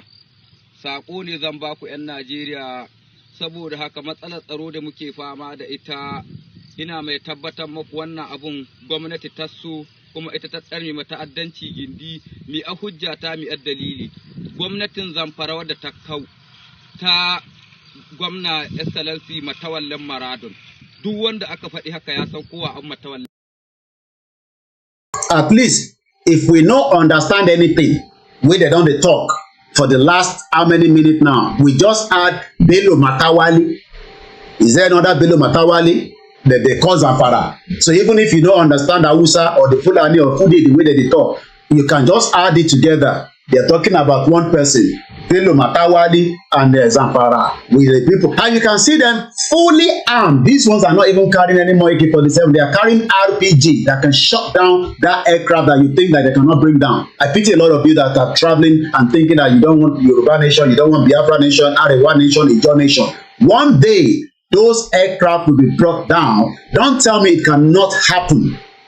We saw how Ibadan was bombed. And yet, Yoruba people have not asked the bastard governor Seyi Makinde 6 months, where are those that should be in the prison? Where is the court ongoing cases? But rather, they will rather attack innocent people in the state. 6 months after the bomb attack in Ibadan, we have not been given a closure to that. But who cares? At least we are so many, so if many people die, the rest will continue to suffer. No, we do not want that. So what you're watching right now is a Fulani terrorist, fully armed to teeth, coming out and saying that they have continued to say to us, but because we don't believe, we saw helicopter landing with weapons and food in the forest. But people will always defend them because rather than us talking on one condition, let us pull away from Nigeria so that all this can stop. Technology can blow them from a far distance. But yet, they killed Tolulope Arotile because that was what she was good at. She was just less than 25 years old. Some of you think that your vision and your dreams of Nigeria, she was trained by Nigeria government. She was trained by the Nigerian government before the Fulani one came in and said, hey, no, we are not going to allow this one to be going up there and start. And they say somebody drove behind her. Tolulope Arotile eventually died right inside Nigeria. Right inside one of the most secure places in their bastard country they call Nigeria.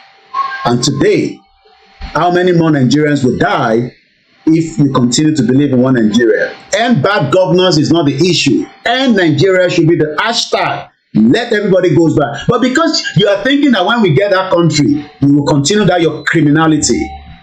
That cannot happen in any of these nations that is about to be brought in.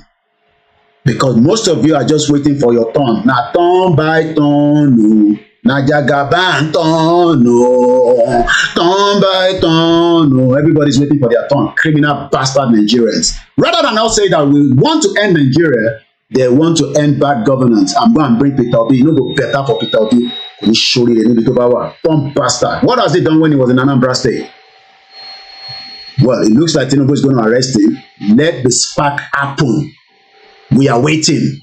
There was just one spark that happened. The whole world was shut down because of the crowd strike. Igboho remains the antivirus, while Nnamdi Kanu also remains the antivirus. And we are going to neutralize all the virus on our land, whether you like it or not. Don't bastard. Let's go back and listen to this criminal, fully armed. They are in Nigeria. They are not in the jail. They are still in Nigeria with this weapon. But the bastard DSS cannot go and look for them, but they are looking for the people that wants to go and protest. It is your right to protest. We are not endorsing it, but I will be here watching. And remember, you might be killed. Don't give up. 15 people have died in Bangladesh as I speak to you right now. They are still out there demanding their right. Don't hear one pa pa pa and everybody run home. No, stand your ground and respect 1, 3, 5 people that will be killed. It's normal. Especially in a crazy continent like Africa and some country that doesn't respect human rights. So if you're thinking that you're going out to protest and you're not prepared for some of you to be killed, you're wasting your time. And if they get killed, do whatever needs to be done. I don't give a toss. I am just waiting for that spark.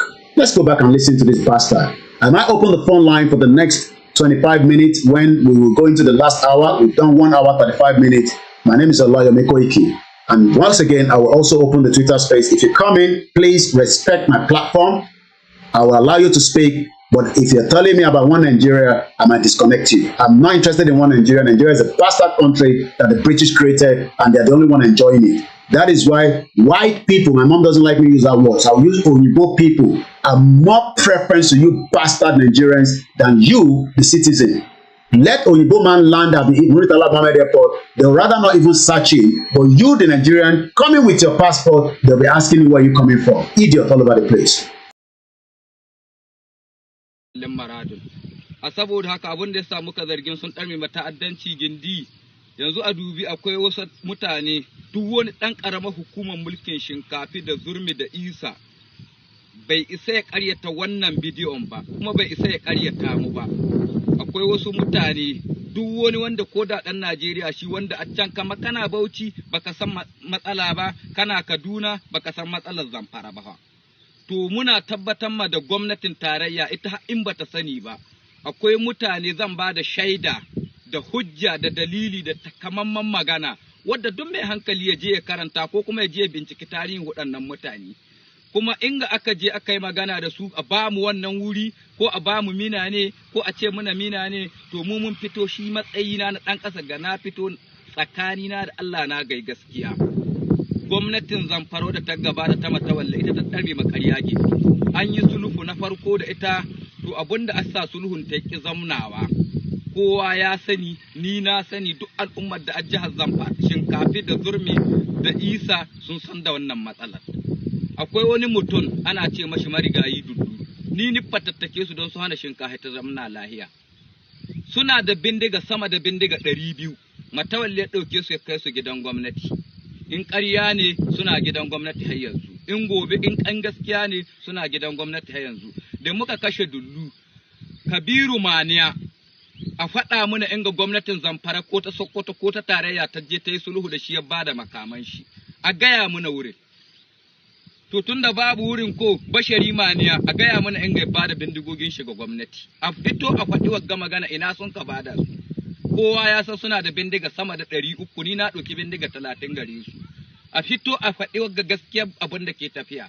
Yanzu ga sunan su cikin Sokoto irin abin da su Murtala Asada ka faɗi su ce su turu zambirni mina ne, to wannan magana gaskiya ne ba wai ƙarya ba ne, akwai turu zambirni. Yanzu abin da muke maku nuhi da akwai turu zambirni. Yanzu You've listened to these criminals. They are enjoying life with nobody disturbing them. Nobody go and harass them. Nobody is invading them. Nobody is killing them. But is this a business or is there more to it? Let's listen to this. We can say now banditry is an industry in Zamfara State. Last month, we arrested a member of the State House of Assembly in banditry here in Zamfara State. We arrested a district head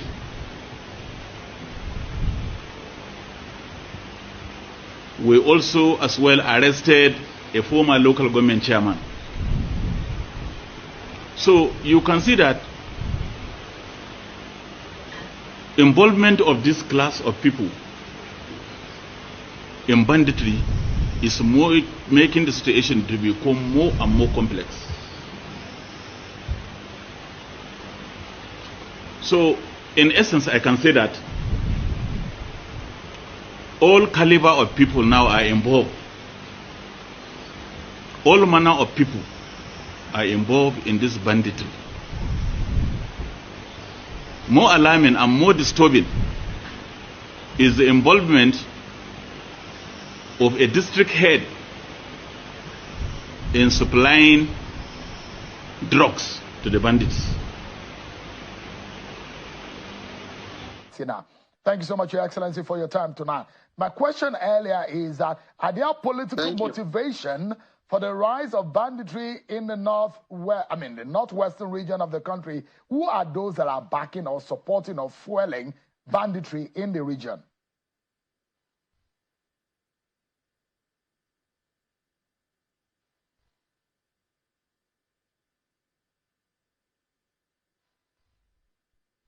Your Excellency, can you hear me? Yes, please, can you repeat yourself? All right, so I'm saying, my question is, who are there those who are backing and politically motivating banditry in the northwestern region? Thank you very much. There are so many insinuations as to what causes the banditry in our region. But to me, and to my understanding, and from the little knowledge I have, being the governor of the state for almost a year now, I understand that the issue of the hypothesis behind political motives about banditry is not true. I think purely what causes banditry in our place, the root cause of it was injustice. There were a lot of injustices that were done on the planet, which causes this problem to spring over time. This thing has been with us for a very long time, and it has started small, and it has grown big now. And then there are some collaborators from the houses who are staying within the towns, who are serving as the providers of logistics to those bandits. But the issue of the hypothesis behind there is some foreigners involved, there are some people from the foreign land that are coming to inflict this thing on our people is purely a political statement by some people who just want to use that as a political goal to them. In the issue of security, then secondly, what also causes the recruitment under the logistics services for the bandit was as a result of poverty. Because surprisingly, with 2,000, 5,500 naira, you can be able to convince some of the youth to join into this exercise, which brings about money. And now it has turned out to be a business venture. A business venture for the criminals and the business venture for also some people who are in government and some people who are in the security outfit and some people who are being responsible for day-to-day activities of their people. Because these are so many reasons why that this banditry were unable to bring an end to it. Because you may not know who among those people that are surrounding you. It may be your driver, it may be your houseboy, it may be your blood brother, it may be your father, it may be your younger brother. So it can be anybody. Because we have caught so many people who are saddled with responsibility for people involved in this criminality. So this is something that is making it very... Thank you so much, Your Excellency, for your time tonight. Well, you've listened to all these criminal governors in the north that think that, they can allow us to remain in one Nigeria. Some of them, their state doesn't produce jack shit. Some of them, they are just like a lynch. They are lynching us. They lynch on us. So you must remove it. And sometimes, if that part is disturbing you, maybe sometimes we have to cut it. We need to cut that arms that wants to hold and pull every one of us down. We play one more, and then, like I said, if you want to join us, the number to call is +44 74 044 05917. You can call in if you want to speak in Yoruba. I will do a translation because, like I said this morning, I am communicating to many people that are not Yorubas. If you want to join me from the Twitter space, let me know. I will let you in. After 2-3 minutes, I'm going to let you come off. But for now, we are now going into the final part of my discussion this morning. The question I'm asking, and I'm asking again, is who does not want Nigeria to divide? If you can help me to answer that in your own way, I will appreciate. Who are those that doesn't want us to divide? From Yoruba having a country, from Arewa having a country, Ijo people having a country. I didn't even put Ijo properly. I need to edit that. It should be Ijo. I put Jo. It should be Ijo people. Having, people can have independent country. And don't be deceived by the world that, the world is just too big. That doesn't need any more countries. There is still room for every country. The most important. There is a lot of room for many countries to be independent country. We are all living underwater. So don't let anybody fool you. So we're going to start bringing people in, like I said, respect my platform and just speak within 2 minutes. So we have the first person that will be joining us in just about a few minutes. But for now, the number for those of you that wants to call in is +44 74 044 05917. I want to play one video that I come across this morning. This is Sheon Okinbaloye. There's been a lot of hoo-la-la around him that whether he has been sacked, we don't know. But before we let that call come true, let's listen to Seun Okinbaloye telling Tinubu about some of the things that a lot of us have also been talking about. And then those calls will come true, and those Twitter handle that wants to join me will also be allowed to. Let's just give me a room. Let's play Seun Okinbaloye, but let me adjust my screen. Let's remove that bastard Matawali. Let me put my people back in Ambekano and Igbo behind my scene. I love seeing them the way they are. These are the two actors, and actors must be protected by all means, because in a movie, when the actor is dead, that means the movie is coming to an end. We want to make sure that these two actors, and now come and tell me, Koiki, and I'm not expecting anybody to come after this. Koiki, stop comparing Ambekano with Igbo. Shut up. Shut up yourself. Keep that to yourself. Because I know some of my Yoruba people will call me and say, stop comparing Ambekano with Igbo. Bear with me for those who want to call. Let's listen to Seun Okinbaloye first. And Seun Okinbaloye is a good friend of mine. And whatever his decision, like I said, I've not been able to confirm, but I believe I saw another professor, I can't remember his name. I know he's with Showore. I can reach out to Showore to confirm whether Seun Okinbaloye is still channels television. If it doesn't matter. Life is not the end. But I am not too sure whether this, what Seun said, is upsetting the presidency. Remember, Tinubu told us he hates social media, but he has just started. We're going to squeeze his balls until he listens to every one of us. President Senator Bola Tinubu, it is to you tonight that I bring the burden and plight of our people too. I trust this message finds you in good health and high spirits as you continue to navigate the intricate responsibilities that come with the esteemed position you hold. It is with a heavy heart and deep concern that I pass this message on the current state of our beloved nation, Nigeria.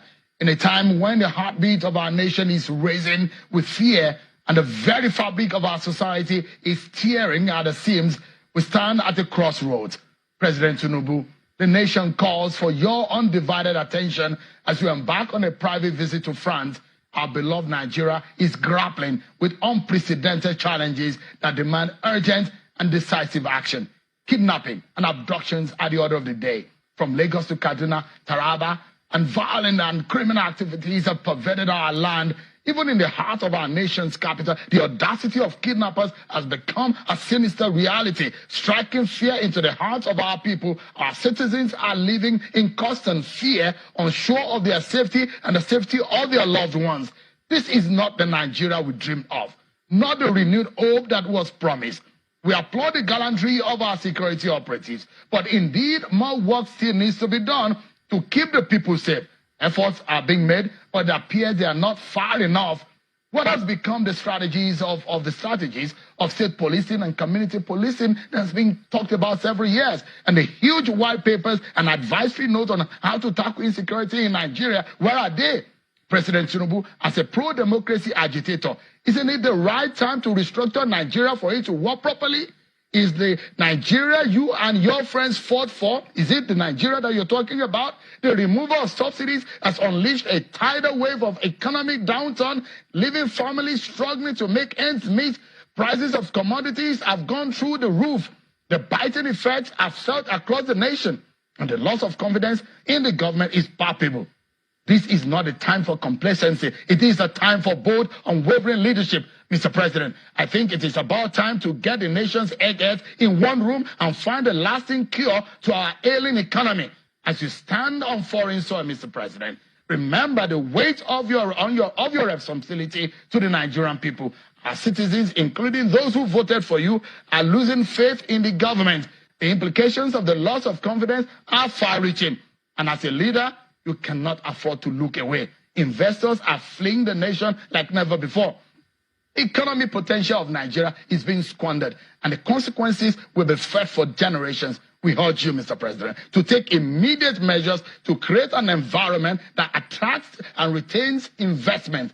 The clock is ticking, and our economic future is at stake. Mr. President, the time to act is now. Swift and decisive measures are needed to curb the escalating insecurity, alleviate the economic burden on citizens, and restore the confidence in the government. This is not only a call to fulfill campaign promises, but a plea for the preservation of our great nation. Mr. President, our regional leadership is hanging in the balance. Some members of ECOWAS are signaling exit, and Nigeria's influence is under threat. It is time to reassert your leadership, strengthen diplomatic ties, and secure our place in the Committee of Nations. As journalists, we will not shy away from probing, inspiring, and holding leaders accountable. President Tinubu, live up to the expectations of your calling and the mandate upon which your office stands. The Nigerian people deserve more. They deserve a leader who acts with urgency, integrity, and unwavering commitment to the well-being of our great nation. The challenges may be daunting, but if you are resolute and carry the people along, we can all together overcome. The giant of Africa must now rise and take his rightful place in the Committee of Nations and harness his potentials for the Nigerian people to smile again. God bless this Federal Republic of Nigeria. And this is my final word tonight. Good night, everyone. It looks like you don't go touch Tinubu Crow. Tinubu is upset now. So we don't know what is happening, but like I say, whatever his decision, those of you calling, I'm going to come back to you. It looks like Tinubu, you know when you are with a woman, they play inside room, they touch that thing, after they you just squeeze them hard, that thing will they do you one kind. So let me bring in a few people that have joined us. Those of our call and coming Bishop, our regular, because I'm going to give the Bishop enough time. But let me allow those that are on our Twitter space to come in. Mimi Venture, go straight. You have 3 minutes. After 3 minutes, I will stop you. I will not interrupt you. 3 minutes and your time is now. Unmute yourself and go straight on. Yeah, good morning, Koiki. This is nice of you, coming out loud. Very clear. We can hear you, sir. Start from the issue. I'm not too bothered about what that's the rumor they are going on about you. He spoke the truth once, and what you're hearing from them, I'm not really bothered about them because most of them they know the truth, they know what is going on in Nigeria, and because of their profession, because of who is employed them, who is paying them, to hide this power. But I don't know where he touched. I don't know what touched him in that last speech. If it is true, well, he should move on. That's the zone about. Then the topic you put up here, Akintoye versus federal government. That is what I'm bothered here. Everyone knows who is behind his detention. Know that all the criminal thieves, all politicians, they are behind his detention. Nobody will say they don't know that. The politician from the southeast, the politician from the south, the politician from the southwest, both the north. All the politicians gathered together are all being his detention because you cannot rule that out at all. If they want him free, they would have pushed for it. They would have asked the government to listen to the court and push him out their own detention there. Let him go back to his place. So we don't have anything to hide or to patch or to package. They are the one behind his detention. Federal government court has freed him. Why can't they allow him to go? We have to do everything possible. Now, they thought that keeping him will see. One thing I want people to know is that keeping Vatican there will continue to go down. We need to put down. That was the third part. Bring him out. Let's negotiate with the government side. Let's say, government is trying to realize to come to that, want that government to come to government to be then why did you kidnap him? Why did you keep him as free? Okay, release him now. You don't want to release him, you keep then why continue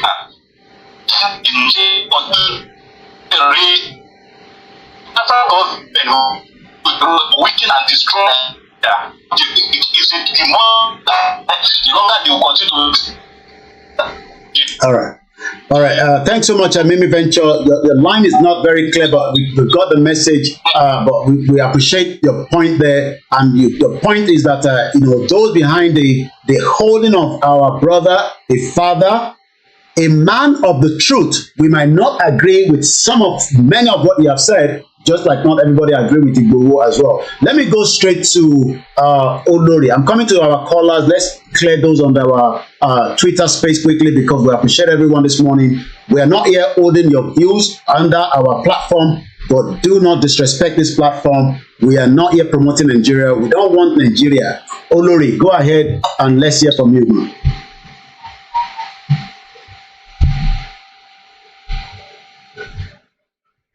Okay, not too sure whether she can hear me. All right, it looks like your line, I don't know what is happening with it. We can't hear you back here in the studio. Neither can I hear you from those of us listening to us on Sister Space. Let's go to the next person, Ellen Peter. Ellen Peter, let's hear from you. If Olori is back, let me know. Okay, give it time. Stop disturbing me now, okay? Ellen Peter, go ahead. Olori, maybe you want to go back in and come back. I'm not too sure what is happening with your line. We can't hear you at all. Ellen Peter, go ahead, please. You got 3 minutes. I will not interrupt. Thank you very much, my brother Koiki. And thank you for your doggedness, standing as the last man standing that is to free his people. I really appreciate your work all the time and listening to you, though I don't understand your language. But I appreciate what you are doing because I know you are still standing strong for the freedom of your people. God bless you and continue to empower you. So, what is going on in Nigeria, my dear? They all know what is going on. That the Arab world is using these terrorists to capture Nigeria. They know this. I'm not saying I'm the canon. According to your topic now that Nigeria versus Martin Africano. You understand? Martin Africano knew all this and he started shouting. At first I was not in support with this man. Like 2019 back. I was not in support until I began to listen to his program. And I saw that everything he's saying is coming very fast. You understand? He was saying it that these people they are coming, we should protect our people, and everybody was like, where is this man coming from? What is he really saying? Nobody believed him. You understand? So all this that is going on now, Nigeria and Nigerian people that call themselves Nigerian people, they should know that Afghanistan is about to happen in Nigeria. The terrorists will capture Nigeria if Nigeria did not break. If Nigeria did not break, Nigeria, the terrorists are coming to capture Nigeria. They are already there. And it is playing out. They are bold enough to come out now and be telling people who are behind them. And you can see that the whole of the media, they are silent. And this is an Iboma or probably a Yoruba man that they confess with their sponsor. By now they will have been showcasing it everywhere. But they are silent anytime they measure anybody that is sponsoring them, nobody will talk. Nigeria is now very comfortable with the terrorists that are killing them. They are comfortable with those who have thrown hunger onto the country. They are comfortable with them. There is hunger everywhere today because the farmers have been killed. Not only that they have been killed, they can no longer access their farm. They can no longer access their farm. And Nigeria is comfortable with them. Meanwhile, chasing after freedom fighters who say they will not allow this atrocity to befall their people, that they want to go. You understand? So what is playing in Nigeria, the Western world that has silent now should know that it's going to befall them tomorrow. What is playing in Nigeria? Because the Arab world is going to come, if they capture Nigeria, they are going to use their resources to launch attack against the Western world. This they did not know.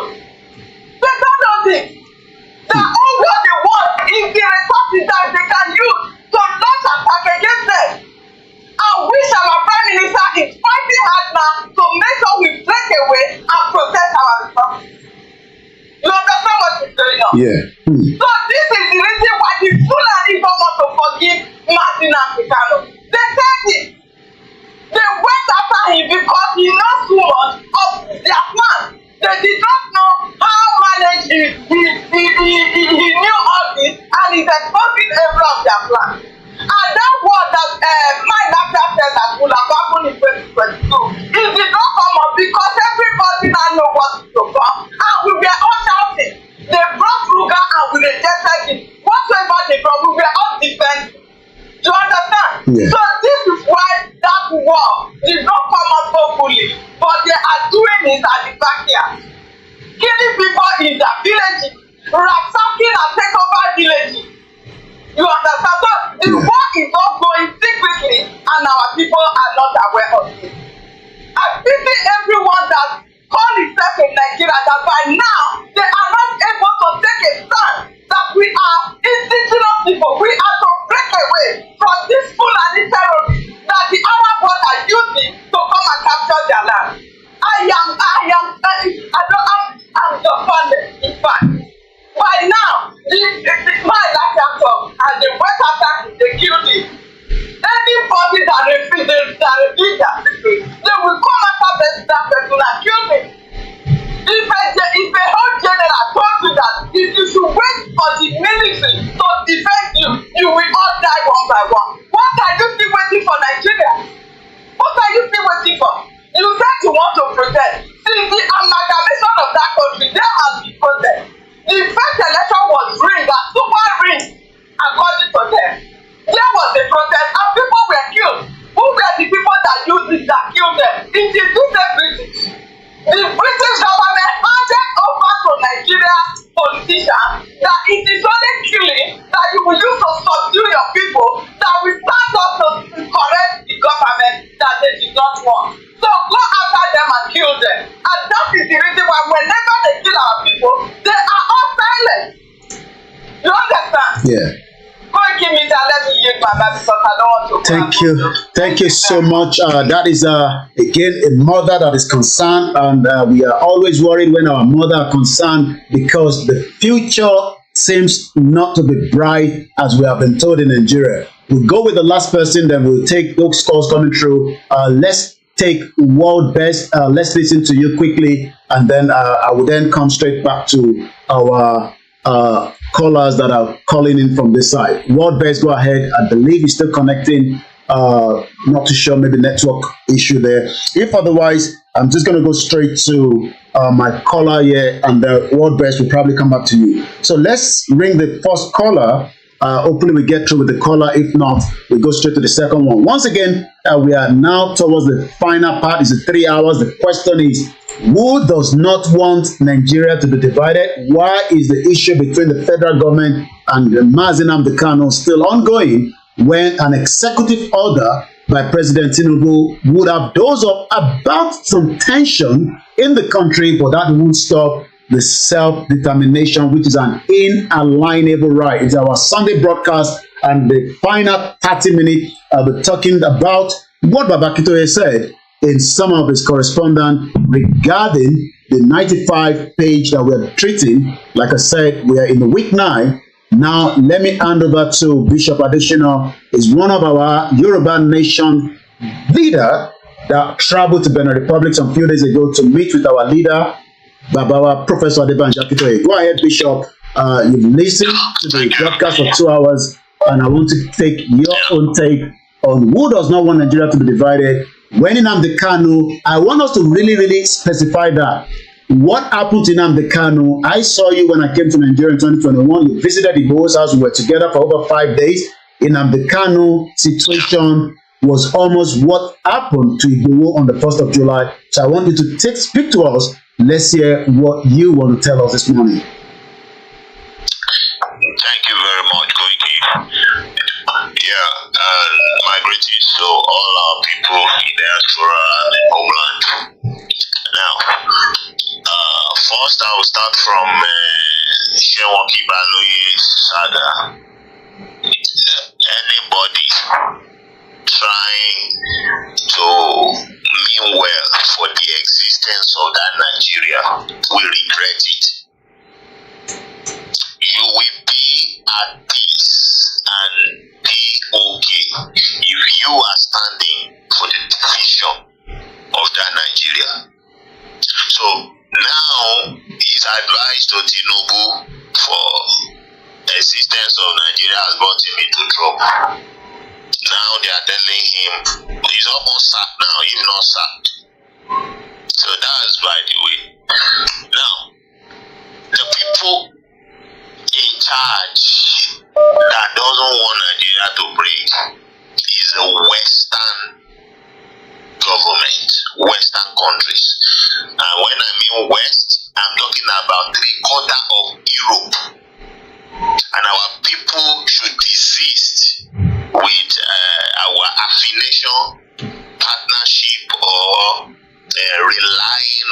Western country, United Kingdom most especially, and let me talk about England. So they are the one, and it's not that they have grip on our country. It's not that they have grip. They are using influence. They are using influence. That's why they put on our government the slave masters, and nobody in our. When do you hear? Okay, when America want to do election, did Trump travel to Nigeria to come and hold any meeting here so that he can win the election in US?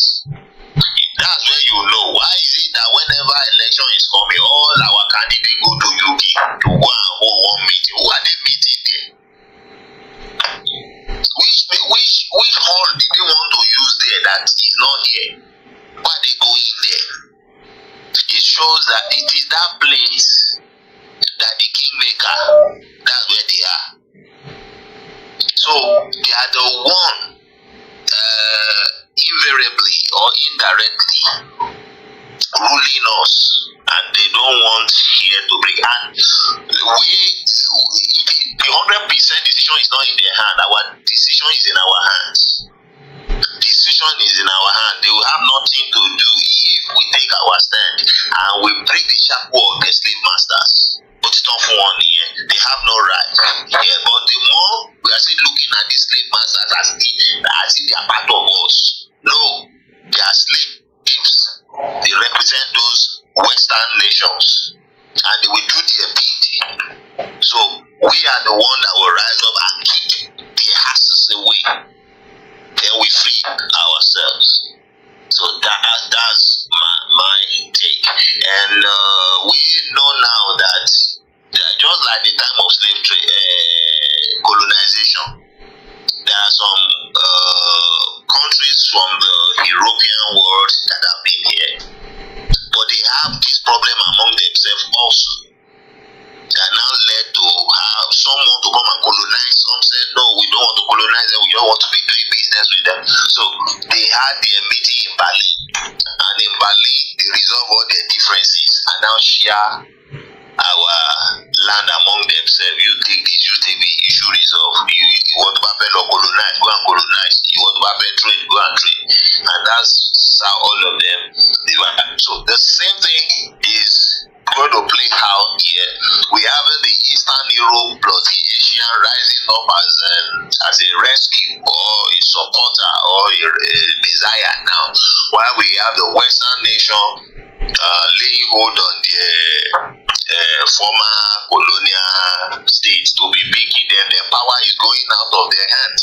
So there is going to be that conflict among them when we finally kick the asses out of this place and we got our freedom. And they will later resolve it among themselves later. That what we resolve to power shift. We will now have a new world order.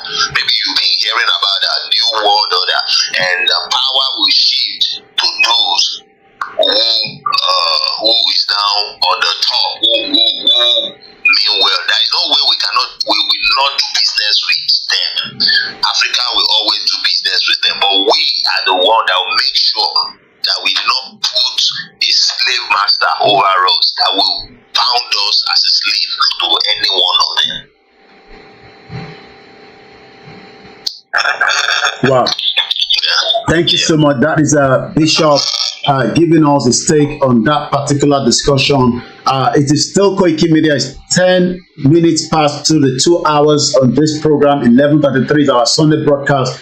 Many countries around the world, and I'm going to give us some statistics again to work with. But again, as we always say, Nigeria is not going to work. Your expectation that Nigeria will work is too late. What everybody should demand for now is the total dissolution and disintegration, the amalgamation, and let us have an independent country. There is no crime in asking for a country. Yoruba nation, Arewa nation, Ijo nation, all these countries have the right to self-determination, and that's exactly what we should all be demanding for. If you're trying to fix Nigeria, you might go drain in it. Hello, caller, go ahead. Good morning. You're live. Hello? You're live with us. Go ahead. Okay. Yorùbá ni màá fi sọ̀rọ̀ kí lè pass message yẹn sáwọn Yorùbá wa kí wọ́n lè máa gbọ́ mi dáadáa. Màá mix ẹ̀. Good morning everyone. Yẹ́rí ibi tí Nàìjíríà lọ sí. It's only a criminal that will say Nigeria should be restructured. What are we restructuring? What? Ṣé nǹkan tó ti short into pieces? Nàìjíríà tí ò láyé mọ́, Nàìjíríà tí ò exist mọ́, Nàìjíríà tí ẹ̀jẹ̀ lajú sílẹ̀. Fúlàní terrorist wọ́n dẹ̀ ń wá sí orí ilẹ̀ wa, wọ́n wá ń take over ilẹ̀ wa. Wọ́n take over ilẹ̀ wa pẹ̀lú bọ́, pẹ̀lú ammunition. Ẹ̀jẹ̀ ṣe sọ fún wa yí pé a ṣe restructuring. Àwọn Fúlàní yìí wọ́n support ara wọn pẹ̀lú bó ṣe wà ní ọgbọ́n wa, bó ṣe kidnap wa, tí wọ́n pa wá, tí wọ́n rape àwọn èèyàn wa. Ẹ̀ẹ́dẹ́gbà rí Fúlàní ẹyọ kan kó wà against wọn. Ẹ̀ẹ́rí Fúlàní kan bẹ́ẹ̀ kó wà against wọn. Our own Yoruba leaders, whenever somebody speaks about Fulanis, the terrorists that are in our villages, in our forest, that they should go out of that place. That place is not meant for them. If they want to live among us, let them come to the public space and live there, not in our forest. That is our forest reserve. Our forest is our lives. Is our life. Need láti lose ẹ̀ fún terrorist. Tábàdé sọ̀rọ̀ wípé those guys should leave our forest. It's the Yoruba leaders that will come up and start attacking Igboho. I think we need to start dealing with them now. I need láti deal pẹ̀lú wọn. Because ṣé wọ́n fẹ́ bà ayé wa jẹ́ ni? Kí ni ó wà ní ẹ̀mí wọn tí wọ́n ń bẹ̀rù gan-an tí Fúlàní bá ṣe fáwọn? Kí ni Fúlàní fẹ́ ṣe fún wọn tí Igboho ṣe sọ̀rọ̀ yìí pé ẹ̀yin terrorists ẹ̀ wà ní ògbó wa? You guys have to leave now. That place is not meant for you. Leave our forest. Ṣé àwọn ilé ẹbí Yorùbá tó jẹ́ pé ó lọ sí north tó lọ jókòó sínú forest wọn káwọn farmers wọn má lè dá oko? Is there any westerner in the northern forest? Are we living in the forest? We live in the city. We live in the public space where people can see us and recognize us and know our activity. But these guys have evil agenda. And we Yorubas knew, these leaders knew they have evil agenda. The Igbo leaders knew they have evil agenda. And whenever we, the youth, are complaining, talking that we have to defend our land, it is this same elder that will tell us not to do it. What is the problem? Ṣé owó tó ń gbà lọ́wọ́ àwọn Fúlàní, òun is it the one they are collecting? That is ní ọjà kí wọ́n lè ronú ni àbí kí ni? Èyí ọ̀pọ̀ wa pa wá nulẹ̀, a kò sọ pé a rí ẹni kó tó pa wá. Let us defend ourselves. You are telling us not to defend ourselves. That means you want them to come and kill us. Why? What are we waiting for? You are kicking against Igboho that you should not give cultivation to Fulani in the forest. Did Igboho send Fulani in the city or the Fulani that are doing their legit business? Did Igboho threaten them? No.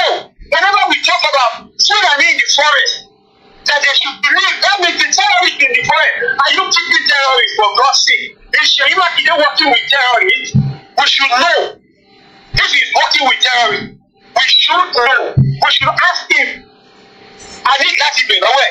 But the way we're going to ask him is going to be, in fact, it's unimaginable. The way we're going to ask him. Because I wouldn't mind if he cared. If any Yoruba leaders, or you governor, you Afenifere, now we have to start dealing with them. deal with them mercilessly. Because I don't know why they are defending Fulani. Why are they defending Fulani? We need to ask them that question. You guys are saying the Fulanis have surrendered us. They want to kill us. They want to take over our land. And remember, the history still remains there. Their forefather, Usmangafodio, said Nigeria belongs to them. It's their forefather estate. And at the end of the day, now look at what they are telling us their plans. And you will see our kings sitting there with that terrorist, sitting there with him. You will see our kings sitting there with their kings. You will see our own kings going to their kings for help. You will see our own governor sitting down with their governor. They're going to kill a Jamaica O'Shea. They're going to kill a Jamaica O'Shea. And then you go to war. And then you pay our own rule. And you are still sitting with them. You are still sitting with them. You are happy with them. You are laughing with them. Then you don't even feel remorse that these people, they are the one sending those bandits, the northern elite, the northern governors, the northern leaders. They are the ones sending those terrorists into our villages to go and kill and destroy our farmland so that they can take over our land. And you government will still go to Abuja or wherever, go to Sokoto, go to this, go to that, go to Sokoto and sit with them and be laughing with them. And they are doing it. They are killing your own people. And you are, that's why I love Ojukwu. That's why I love Ojukwu. Ojukwu is not a pretender. We Yoruba, we are bad, we are pretenders. The leaders are pretenders. We have to stand up to them. We the youth, we have to stand up to them. And make sure we take over our land. Make sure we take over our land. That is our land. That is what God gave us. There is no bastard Fulani that will come to my land and start dictating for me. Because I don't know, why are these people scared of this Fulani? Why are they scared? Is it not God that they will use? This Fulani has two lives. It's only one life. You kill me, I kill you. That's it. All right, thank you so much for holding on as well. Much. And I was doing some breakfast for my son there. Thank you so much. Let me come back to the Twitter space because we still have our brothers here. The Biafras are with me. I have the Hausas. I'm sure there are some of them are listening. Some of their learned ones and the unlearned ones, they're listening to us, and likewise the people from the jaw as well. Let me come to my mother first. I'm going to come to you, Mimi Venture, Mommy Ellen Peter there.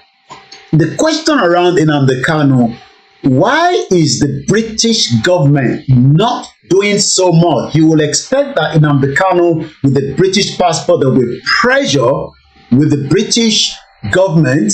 We have a new government in place now. I haven't seen any move from there. I know that the Biafra will probably be making a push with the new government to see what, especially David Lammy is the foreign minister, and we hope that they will be doing some kind of engagement. But I want to know, why is the British government not doing so much when it comes to, I'm currently on a live program right now, my program live.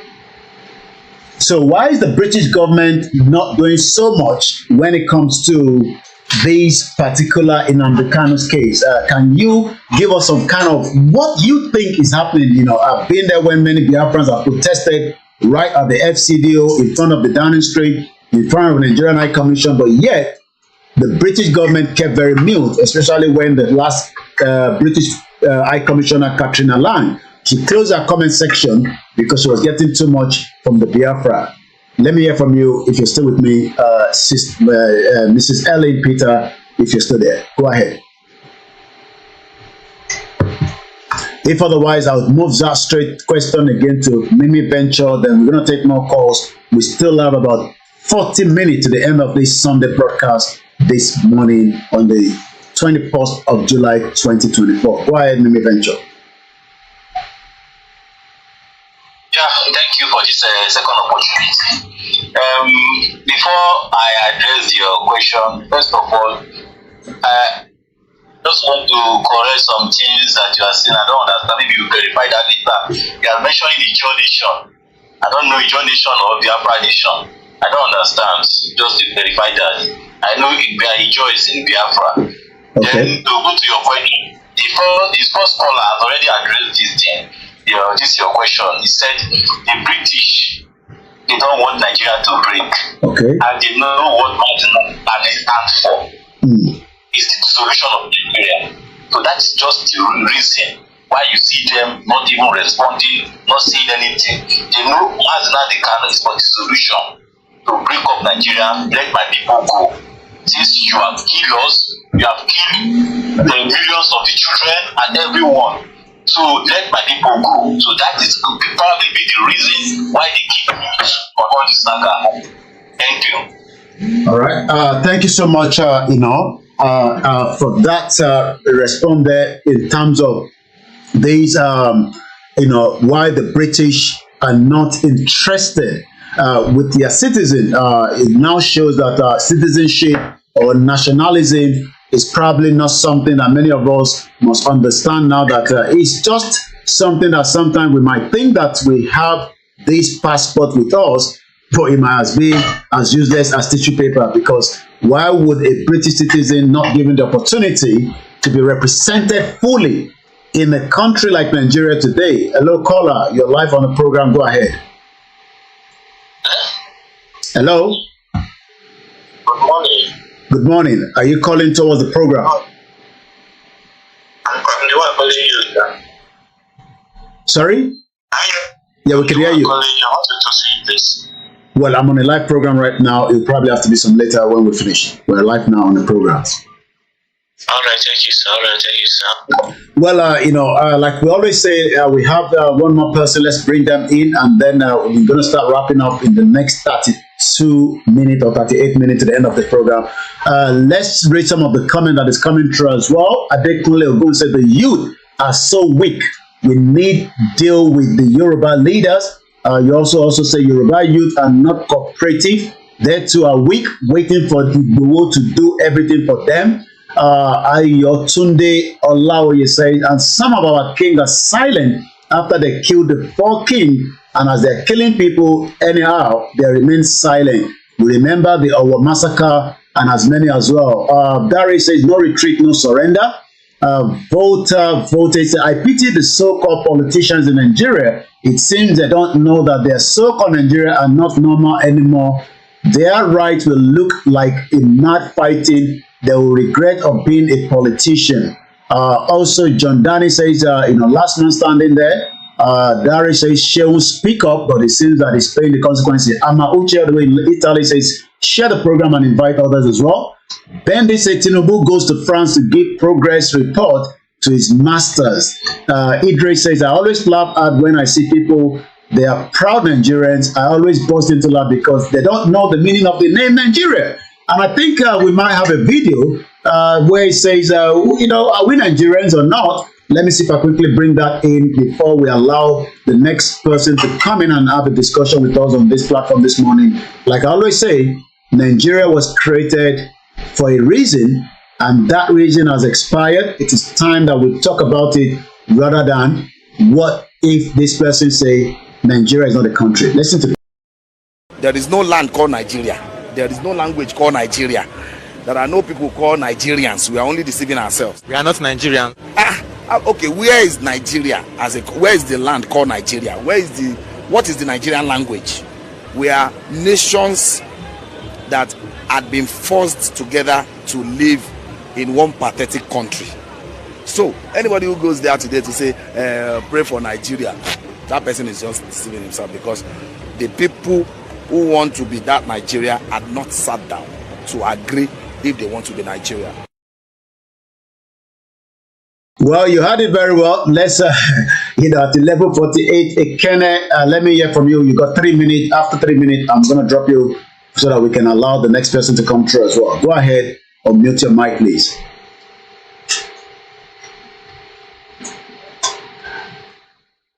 One more time, Ekene John, you have the mic now. After that, if not, we'll bring you back to listening. You can speak now. You got 3 minutes. All right. It seems that Ekene is probably not with us. We remove you from the speaker. We need people to be on the speaker. We don't want you to be sitting there if you have nothing to say yet. So we bring 2 more people in, and then I'm going to not bring anybody in because I want to conclude and summarize this program again. Like I will say, President Bola Tinubu can still do the needful by issuing an executive order for the release of Nnamdi Kanu without any condition. You will not give him a condition that, oh, we are releasing you now, so you can go. But you don't talk about the Biafra nation anymore. Oh, Igbowo, come back to Yoruba land. Do whatever you want to do, but you cannot talk about Yoruba nation. All that cannot happen. So let us get that clear. Let's start with Sir Williams. Let's hear from you. Sir Williams, Daddy, let's give you 3 minutes on the mic, and then we can move to the next person quickly. Thank you, my brother. Am I coming out? Loud and clear. I greet you for what you are doing. I pray God to put the top and continue to sustain you, protect you from the evil eyes of MI and M6, M15 and MI5 and MI6. We should not see you, and the zoo, the Almajiri zoo, will never see you. All this I pray in his mighty name. He said. Yes, my brother, the topic. Prophet and the federal government. There is no case between Nnamdi Kanu and the federal government. You see, these are criminals who went all the way to kidnap a leader of over 80 million people. So how can that be the case? You kidnap somebody, you want to dialogue with him, you want to negotiate with him, you want to tell him you will not allow him to grow only in condition. Who does that? Who appropriates and reprobates in the manner that suits him? You see, Shero is a name, journalist. I call him journalism type of journalism. That is Shero. He has eaten so much brown envelope in $5,000 all these years. And now his masters, the Fulanis, have set him up against Tinubu. And he's paying and he's trying to generate attention for sympathy. Nobody gives a sympathy to a liar, I don't want to say criminal because there's no story from me. But these are deceivers. People who lie with their eyes and mouth, white people, showing Abba. Show is just like all those other journalists. They are all criminals in terms of journalism because they can never speak truth for us. We will see where injustice is committed. We will turn it around and ask you question of what has been done by Martin and the Kanu is the one that we did this and that. But today we never tell you how the zoo, the group, all the governors, all the politicians in the zoo connive, conspired and went against an innocent man and kidnapped him. And then the court has given him judgment, both locally and internationally, giving him, go ahead to go home free, to go and enjoy with his family, but the issue still keep going. Who does that? How can we be talking about foundation of Nigeria? Nigeria does not exist because this is a country that potentials, the those with a big scale came all the way from where they come from and come and say, you are now called Niger area. And the people that call themselves professors have been determining this name that was given to them from pit of hell. The name that does not mean anything. Nigeria, if you Google it, you will see that it's everything evil, just like they call you Africa. The same thing, everything evil. How can we defend this thing? Because they thought giving 100-year agreement that if after 100 years everybody can go in separate ways, we cannot live together. They thought within 100 years they would have killed everybody and then make it.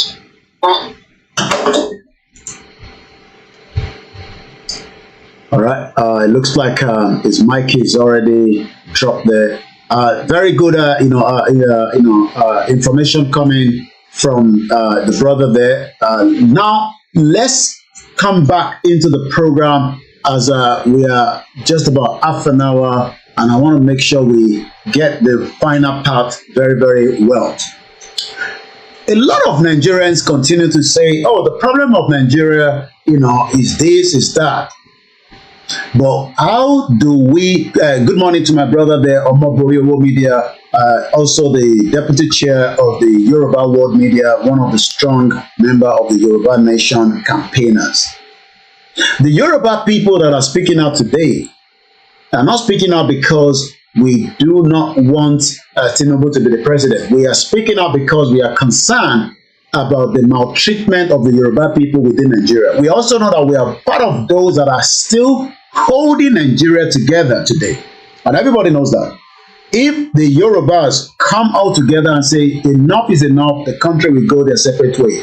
But there are still millions of Yoruba people that are politicians, we know them, that are using the political path to say to our people, let's keep Nigeria because that is going to be in the best interest of everybody. But according to Self-Determination Article 3, indigenous peoples have the right to self-determination. By virtue of that right, they freely determine their political status, not the one that is currently running under the fraudulent country called Nigeria today.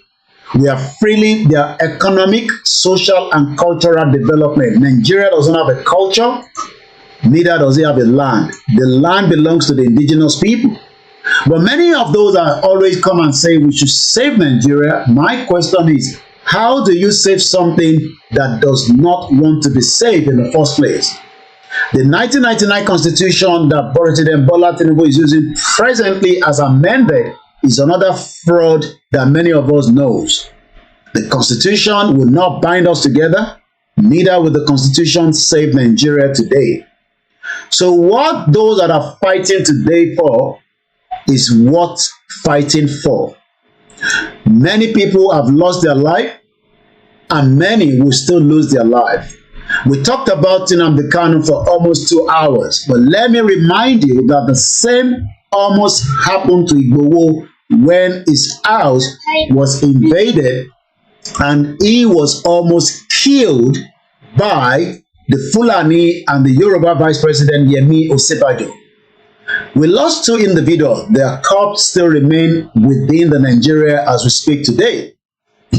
And that literally means that Alhaji Fatai and likewise Adisa Said Adogan bodies were taken away from Igboho's residence on the 1st of July 2021 because they were just finding themselves in Igboho's house when the Fulani invaded and both were murdered. Today, all these continue to build up. Let's leave those that are not even in support of self-determination. Let me remind you of a lawyer, December 2023, if I'm right, Bolanle Rahim was shot dead by a police officer in Lagos State. She might not believe in self-determination or Biafra country, Yoruba country, but she was killed by the same weapon that is meant to protect the citizen. So let me allow Nads to come through, and that will be it this afternoon as we will be winding down. For those of you on the Twitter space, thank you so much for the contribution of those that have spoken already. And those that will be listening to the repeat of this program, my question is, how do we resolve the problem between the federal government and Mazi Nnamdi Kanu? Nnamdi Kanu should be released, and it needs to be released now, not tomorrow. I'm not too sure why even Tinubu is still holding on to that criminal DG of the DSS, Bichi. I would even want to see a Yoruba man there than see Bichi. That might not change anything, but it seems like I always say, Tinubu is just another weaker element that is confronted by many obstacles, just as we know, and we told him already. So now you have 3 minutes. After that, I would then allow you to come off as well. Thank you so much. Go ahead. Yeah, good evening from my location. Am I coming out clear? Loud and clear. Okay, Coco Media, thank you very much for your work. We pray that Almighty God should protect you and your family. Regardless of everything said, I will say that we are not doing enough. We agitating for separation to be on our own. Because, the powers that be, unlike the deep state that tried to kill Trump, they never succeeded. though Kama is coming from them. In Nnamdi Kanu's case, the elite doesn't care about him. I will not bring tribe and ethnicity here. All I just want us to do as individuals, let us have a like mind. Let us come together, Yorubas and Igbos. Let us build a very serious security means of keeping things secret, where if we want something, it should be known to the public. Because this foreign body is holding us back. Because let me tell you something, this elite doesn't have power because they serve their masters, which are the Westerners. The only way we can lead these people and get them to think right is for us to go to their establishment they have in that zoo, that contraption. We have NNPC.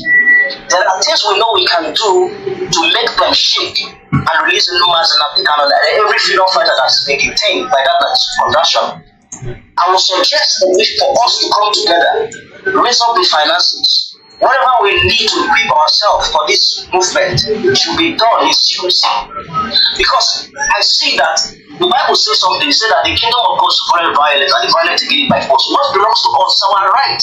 And by the UN law, everybody has rights to say they don't want anymore. They want to stay on their own and have their own country.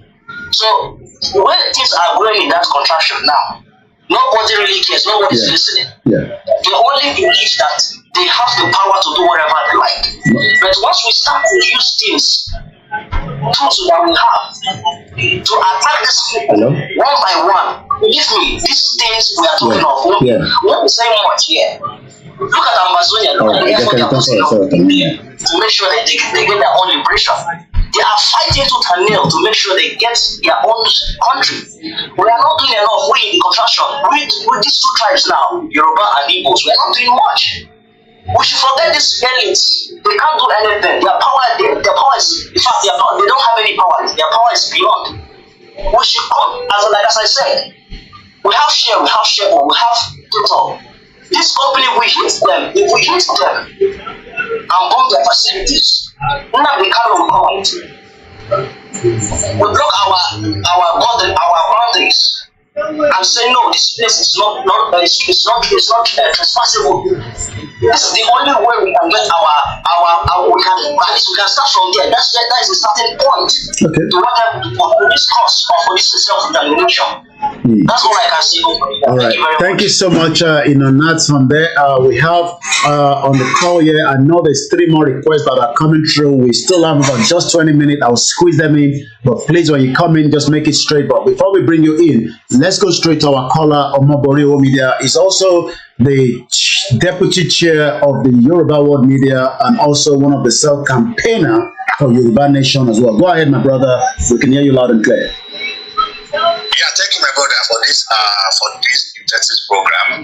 We just said the topic is very catch up, and what we need to understand is that we Yoruba and Igbo, we have a common enemy, and then the only thing that we're thinking of is how to fight our common enemy instead of fighting ourselves. That's number one. And those people who believe in Nigeria, we have just made a mistake. Nigeria is already a dead country. If you look at what happened about a few days ago when Oluwole was requesting the senator, the House of Senate, that to allow the military to have direct contact to their money who was deported to them. But the senator fought against it. We all saw the video. That is what we call a battle of the mindset. They really see us as someone that is not even serious. And then what they put in mind that they make sure that we don't really understand what is going on in the Senate, because now they make sure that even those people that cannot even eat 3 meals in a day, how do you want somebody to look at the procedure or to look at what is happening in the house? But the only way that we can solve this problem, it is when the Igbo and the Yoruba realize that we have the same common enemy, and we need to fight together as one to win our battle. We should really think about this. It's very, very important. That some will say Lagos is not mastered or will be detracted. That's what Adel said. He said when the two brothers are fighting, and then the stranger will inherit their property. If we are fighting ourselves, concerned that what we need to take now, what we need to really focus on is to focus on how we will unite ourselves as one nation. Igbo, Hausa, Ijo, and other ethnic group to unite ourselves and fight this minority. They are minority, and they look at how they are being to us. I saw one video this morning when Yoruba was begging a white man. I will send the clip to my brother. Yeah, I saw that. Yeah. Yoruba was begging a white man to stop the Boko Haram. I saw that. And then the house, Oshiomhole raised it in the house that the money was meant for security. It was being diverted to build universities, to build private institutions, which this money is supposed to be going directly to the account of the security, so they can use the money for proper weapon. But the house voted against it, and then those senators, they are still moving around. We are not storing them. We are not destroying. Even though I don't even really understand what is happening to us, because things are openly that the senator, they are not for us. I will just stop here. We all need to work together as one. Nigeria is dead, and you believe that Nigeria cannot work again. If you believe in Nigeria, then you are a dead man living in life. Nigeria cannot work. So I will use this medium because I know 80% of people are watching Koiki. I'm using this medium to call for my Igbo people.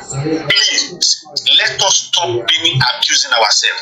Let's just stop being and talking about something that has happened in the past, that Oluwole and Nnamdi Azikiwe and this. Let us stop all this. Many countries have fighted before in the past, and they become friends today. Let us sit down in the round table and how to fight. The government cannot do anything to us if we are united.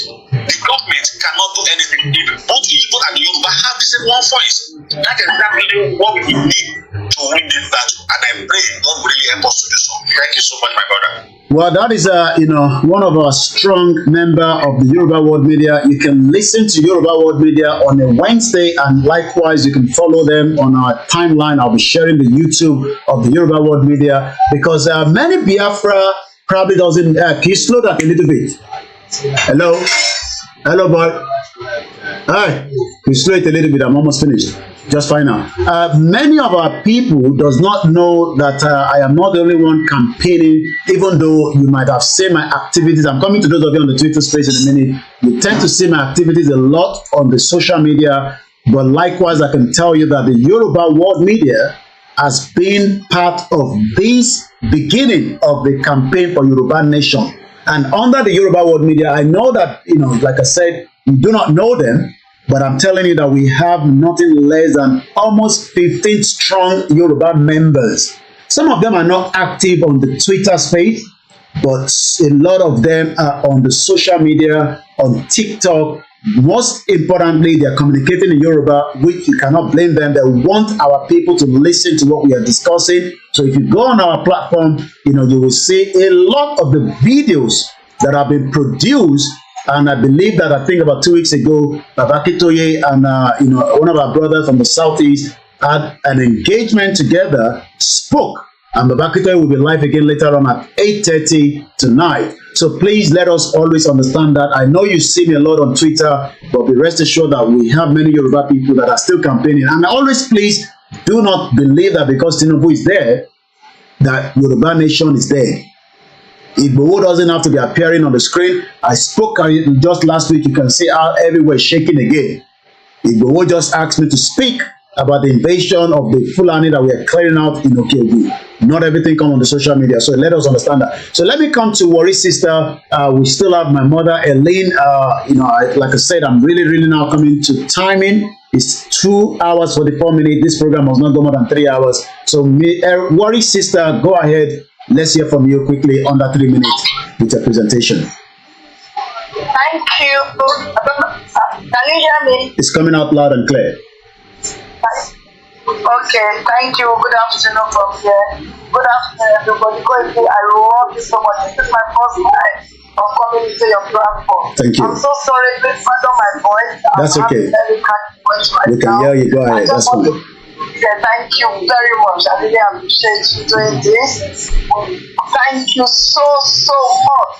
Like our leader would say, it's only him that is crazy. They will think it's just him that is mad. But now we have so many of us that are crazy that really want to show to so-called Zuko that we are crazy. Somebody just said we are not doing enough. We have a template. Our PM said we should follow the template, and the template is playing out, and everybody is saying that's why they are still asking for his head. If there is no template, or if it's not doing so much, they will not ask for his blood. They will not ask for his flesh. They just want to purify this guy because they know it's the tongue on their neck, on their shoulder, on their body. They can't swallow it, they can't vomit it. They can't do absolutely nothing with him. So just like you pray, Tinubu have power and the utmost right to start thinking to release our leader. And I'm so happy that you're speaking because you said in one of your tweets that you always post our PS program, but they keep on taking it out. Yes. Those are the works of the zoo. We should carry on doing. You just took a word from my mouth because I wanted to ask that why is the world not speaking anymore? Because we can't hear him speak. Because his voice is like a thunder. His voice comes for help. His voice is the voice that cries from the wilderness. Why is he not speaking? Why is he sending someone to speak on his behalf? We want to hear his voice like every other people that are fighting for freedom. Please, my brother, I know you are doing so much, but just you alone can't do it. Just like our PM said. If we are not supporting him, if we are not here to tell him what you are doing is great, is right, that's what I know you are doing. But once in a while, please allow him to come out to speak to us. Let us know that you are doing tough. Because he said, you said that when you and the Togo and our leader and our PM were in a meeting, that those idiots that want to have their time in the transformer, that they are not there, that they can go and have their studio. So with that point, I'm going to end my mic now because there are so many people here.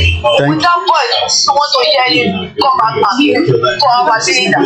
Please, I beg you. Let the Togo come out and speak for our leader. I have my mic. God bless you. And I can assure you that your message will be delivered to Dr. Chief Sunday Igboho as a spokesman. That the Biafra, there's a meeting that also, we're working together. Like I said, I won't give too much of the details, but be rest assured that very, very soon, some of you will see, more than what you might not expect. But let me not let the cat loose out of the bags because of our enemies, especially, like I said, this platform is being monitored by Sultan of Sokoto.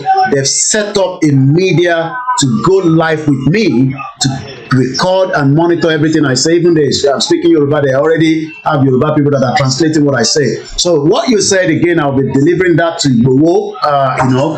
Just about a few minutes ago, he sent me a message, telling me about whether I've seen or not the Fulani terrorists, and that was just about. I sent him the latest news that I've sent to him. Stop putting the mic up there. A Nigerian TikToker remanded in prison after calling for protest over prevailing hardship. Also, I sent him the gunmen killed 2 adopted many passengers in Ondo State. He also sent me something at 10:08. So be rest assured, my sister Worry, I will deliver that message that you want Igboho to speak more on behalf of Nnamdi Kanu's case, so that Tinubu might probably listen to Igboho. We don't know, but again, all that is important.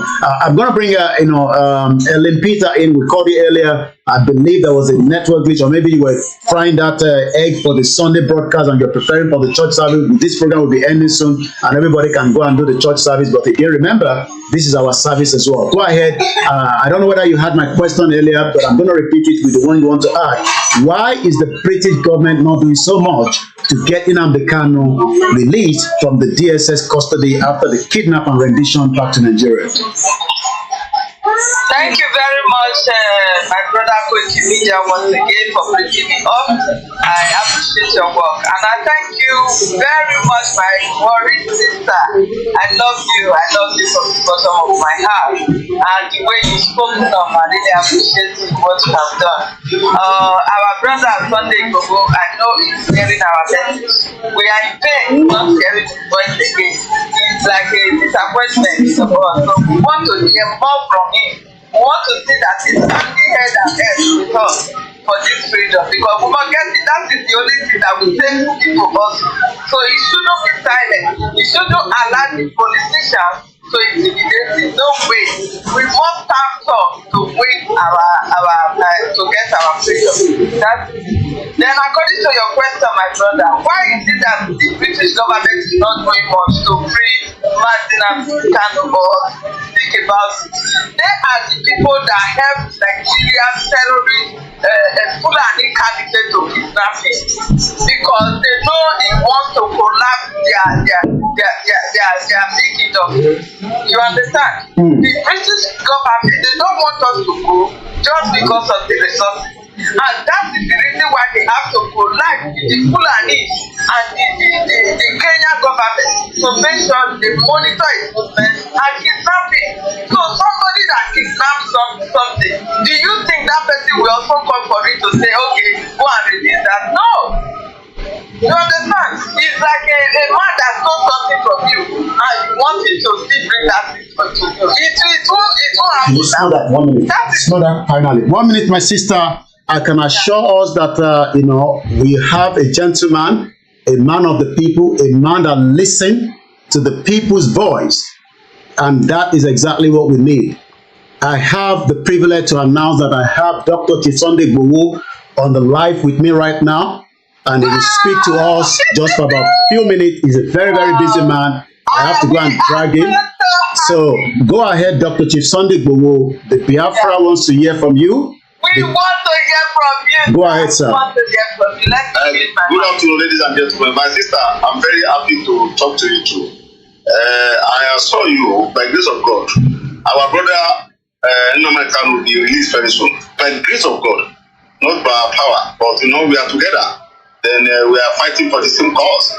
So we need to join our hand together to call our elderly people, Biafra and Yoruba land, to talk to powerful people to release my brother to us. I know that by the grace of God, he will be released very soon. Thank you so much and God bless you, sir. Amma. Thank you so much. That is Dr. Chisunde Gbowo joining us from his base in Germany, assuring us again that Igbowo would do much more talking so that Nnamdi Kanu can be released. Today is the Sunday broadcast, the special one. 24/7/2024, 60 minutes past 12 p.m. The request came from Wari's sister, and that request has been delivered. And the video part of that will still come out when he will be doing a video through the Yoruba World Media. So you need to follow the Yoruba World Media. If you are Biafra, you never support and follow Yoruba World Media. It is where you will hear Igbowo speak about that at a particular time. But like I said, there's so much other things happening that we do not want to let out of the cat. But I can assure you that there's cordial relationship between us and you. So that is Koiki Media Live on Sunday broadcast. So go ahead, Sister Ellen, you have the last 1 minute. I will not be able to bring anybody in. I have to get this living room to my family so that they can have their Sunday brunch. If otherwise, our woman, they might start saying, you are giving us trouble in this house. And if you want peace in the house, just make sure you keep your wife and family happy. Family come first, they say. Go ahead, Sister Ellen, one more time before we let the broadcast come into an end. Thank you very much, and I appreciate our comrade Sunday Gbowo for speaking to us, for answering us quickly. We really love him. We appreciate him, and we want him to keep standing. Please keep standing. We know the road is difficult. Do not give to the politicians because you can see they are killing your people already. Even though there was an agreement that between the Fulani and the Yoruba people, but yet they still keep killing them. Please, we want your action on ground as before. We want it on ground because that was what was shaking them, so that it should not be like it's only with the Biafrans alone. Everybody wants to go, but the action will prove that yes, you want to go, you want to be free. Freedom is not cheap. It is not given. It is taken by force. And we will all unite together, just as you have said. We will all unite together and get this freedom. That is it. Thank you very much for addressing us that yes, you are with us. You always listen to us. We thank you. We appreciate you for coming up to speak. Thank you. very much. And my message to the caliphate, to the Fulani caliphate in Afro, I am telling you that right now, you can never take over our land with Biafra. As I'm talking, I'm not speaking Biafra. You should know from the accent, you should know I am not speaking Biafra. I am from the so-called South that you are saying they are not so-called. We are 100% Biafra because that is who we are before the amalgamation came up. That is who we are. So nobody can divide us any longer. We have known who we are and we have given our support to Mazin Africano that we are all Biafrans and we are ready to fight this freedom together. You are not going to cross your boundary from the north and come over to take over our land in the south. No way. We will tell you, and that is why we are right now on guerrilla warfare with you. Do not think you will in your dream take over our land and Fulanize and Islamize us. No way. We have our own way, our religion, we have it. We have our culture that is quite different from you that is coming from the Sahel. So come and impose your culture or religion or not. So that will never be done. Holding in Africano, you are holding yourself to the ground because the one that is even more crazier than in Africano is on charge right now. Is the man that is in charge, and he will, like he has started dealing with you, he will continue to deal with you. You close door against the terrorists that is against you in the north, and you run to the east where there is nothing going on there. All we are doing over there is to defend our land from these same terrorists that you imported from Sahel to come and take over indigenous people's land. We are defending our land and you are coming to kill us just to take over our land and use it to the Fulani from Sahel, which will never happen.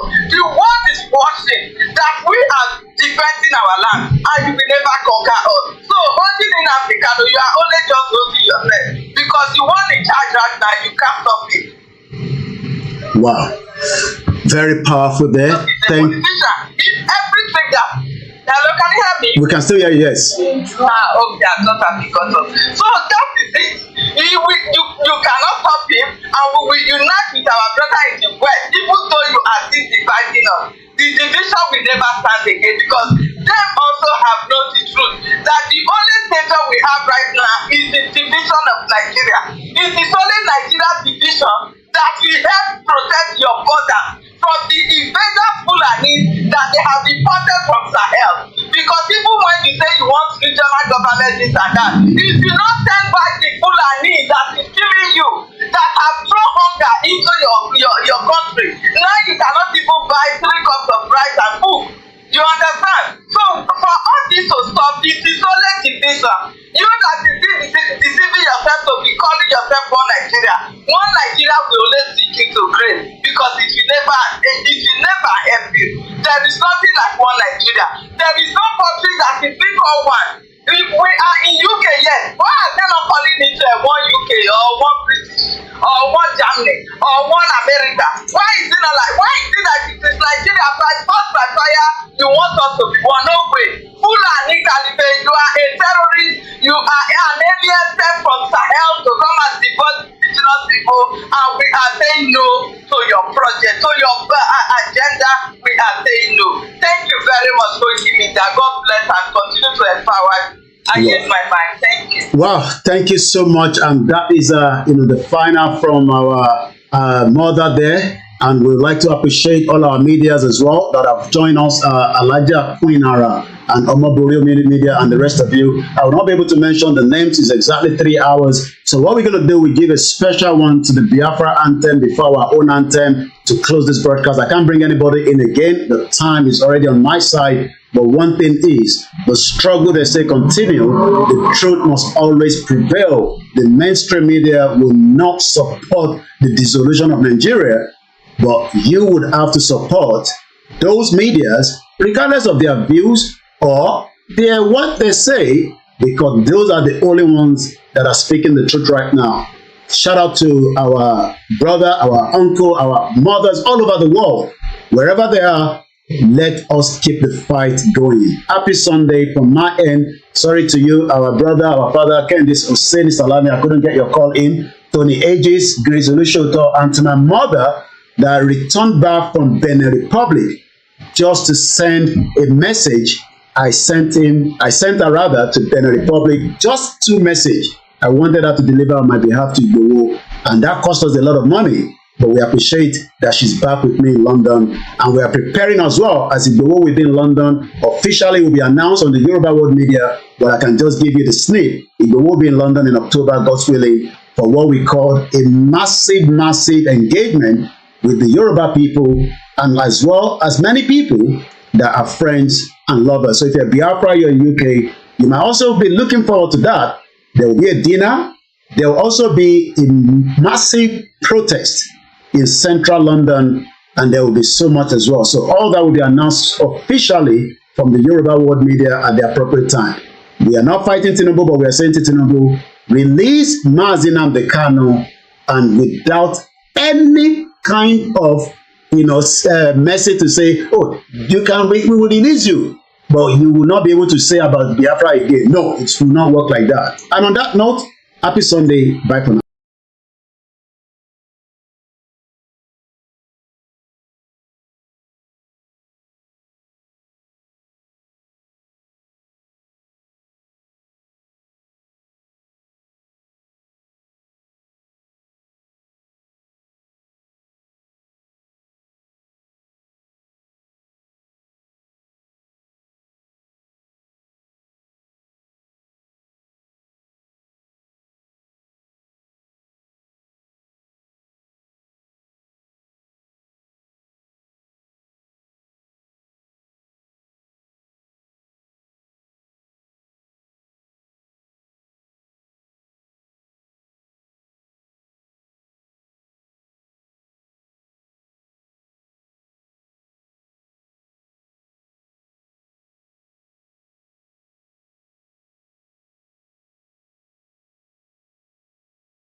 Thank you so much, everyone. Have a very blessed Sunday and a happy new week ahead.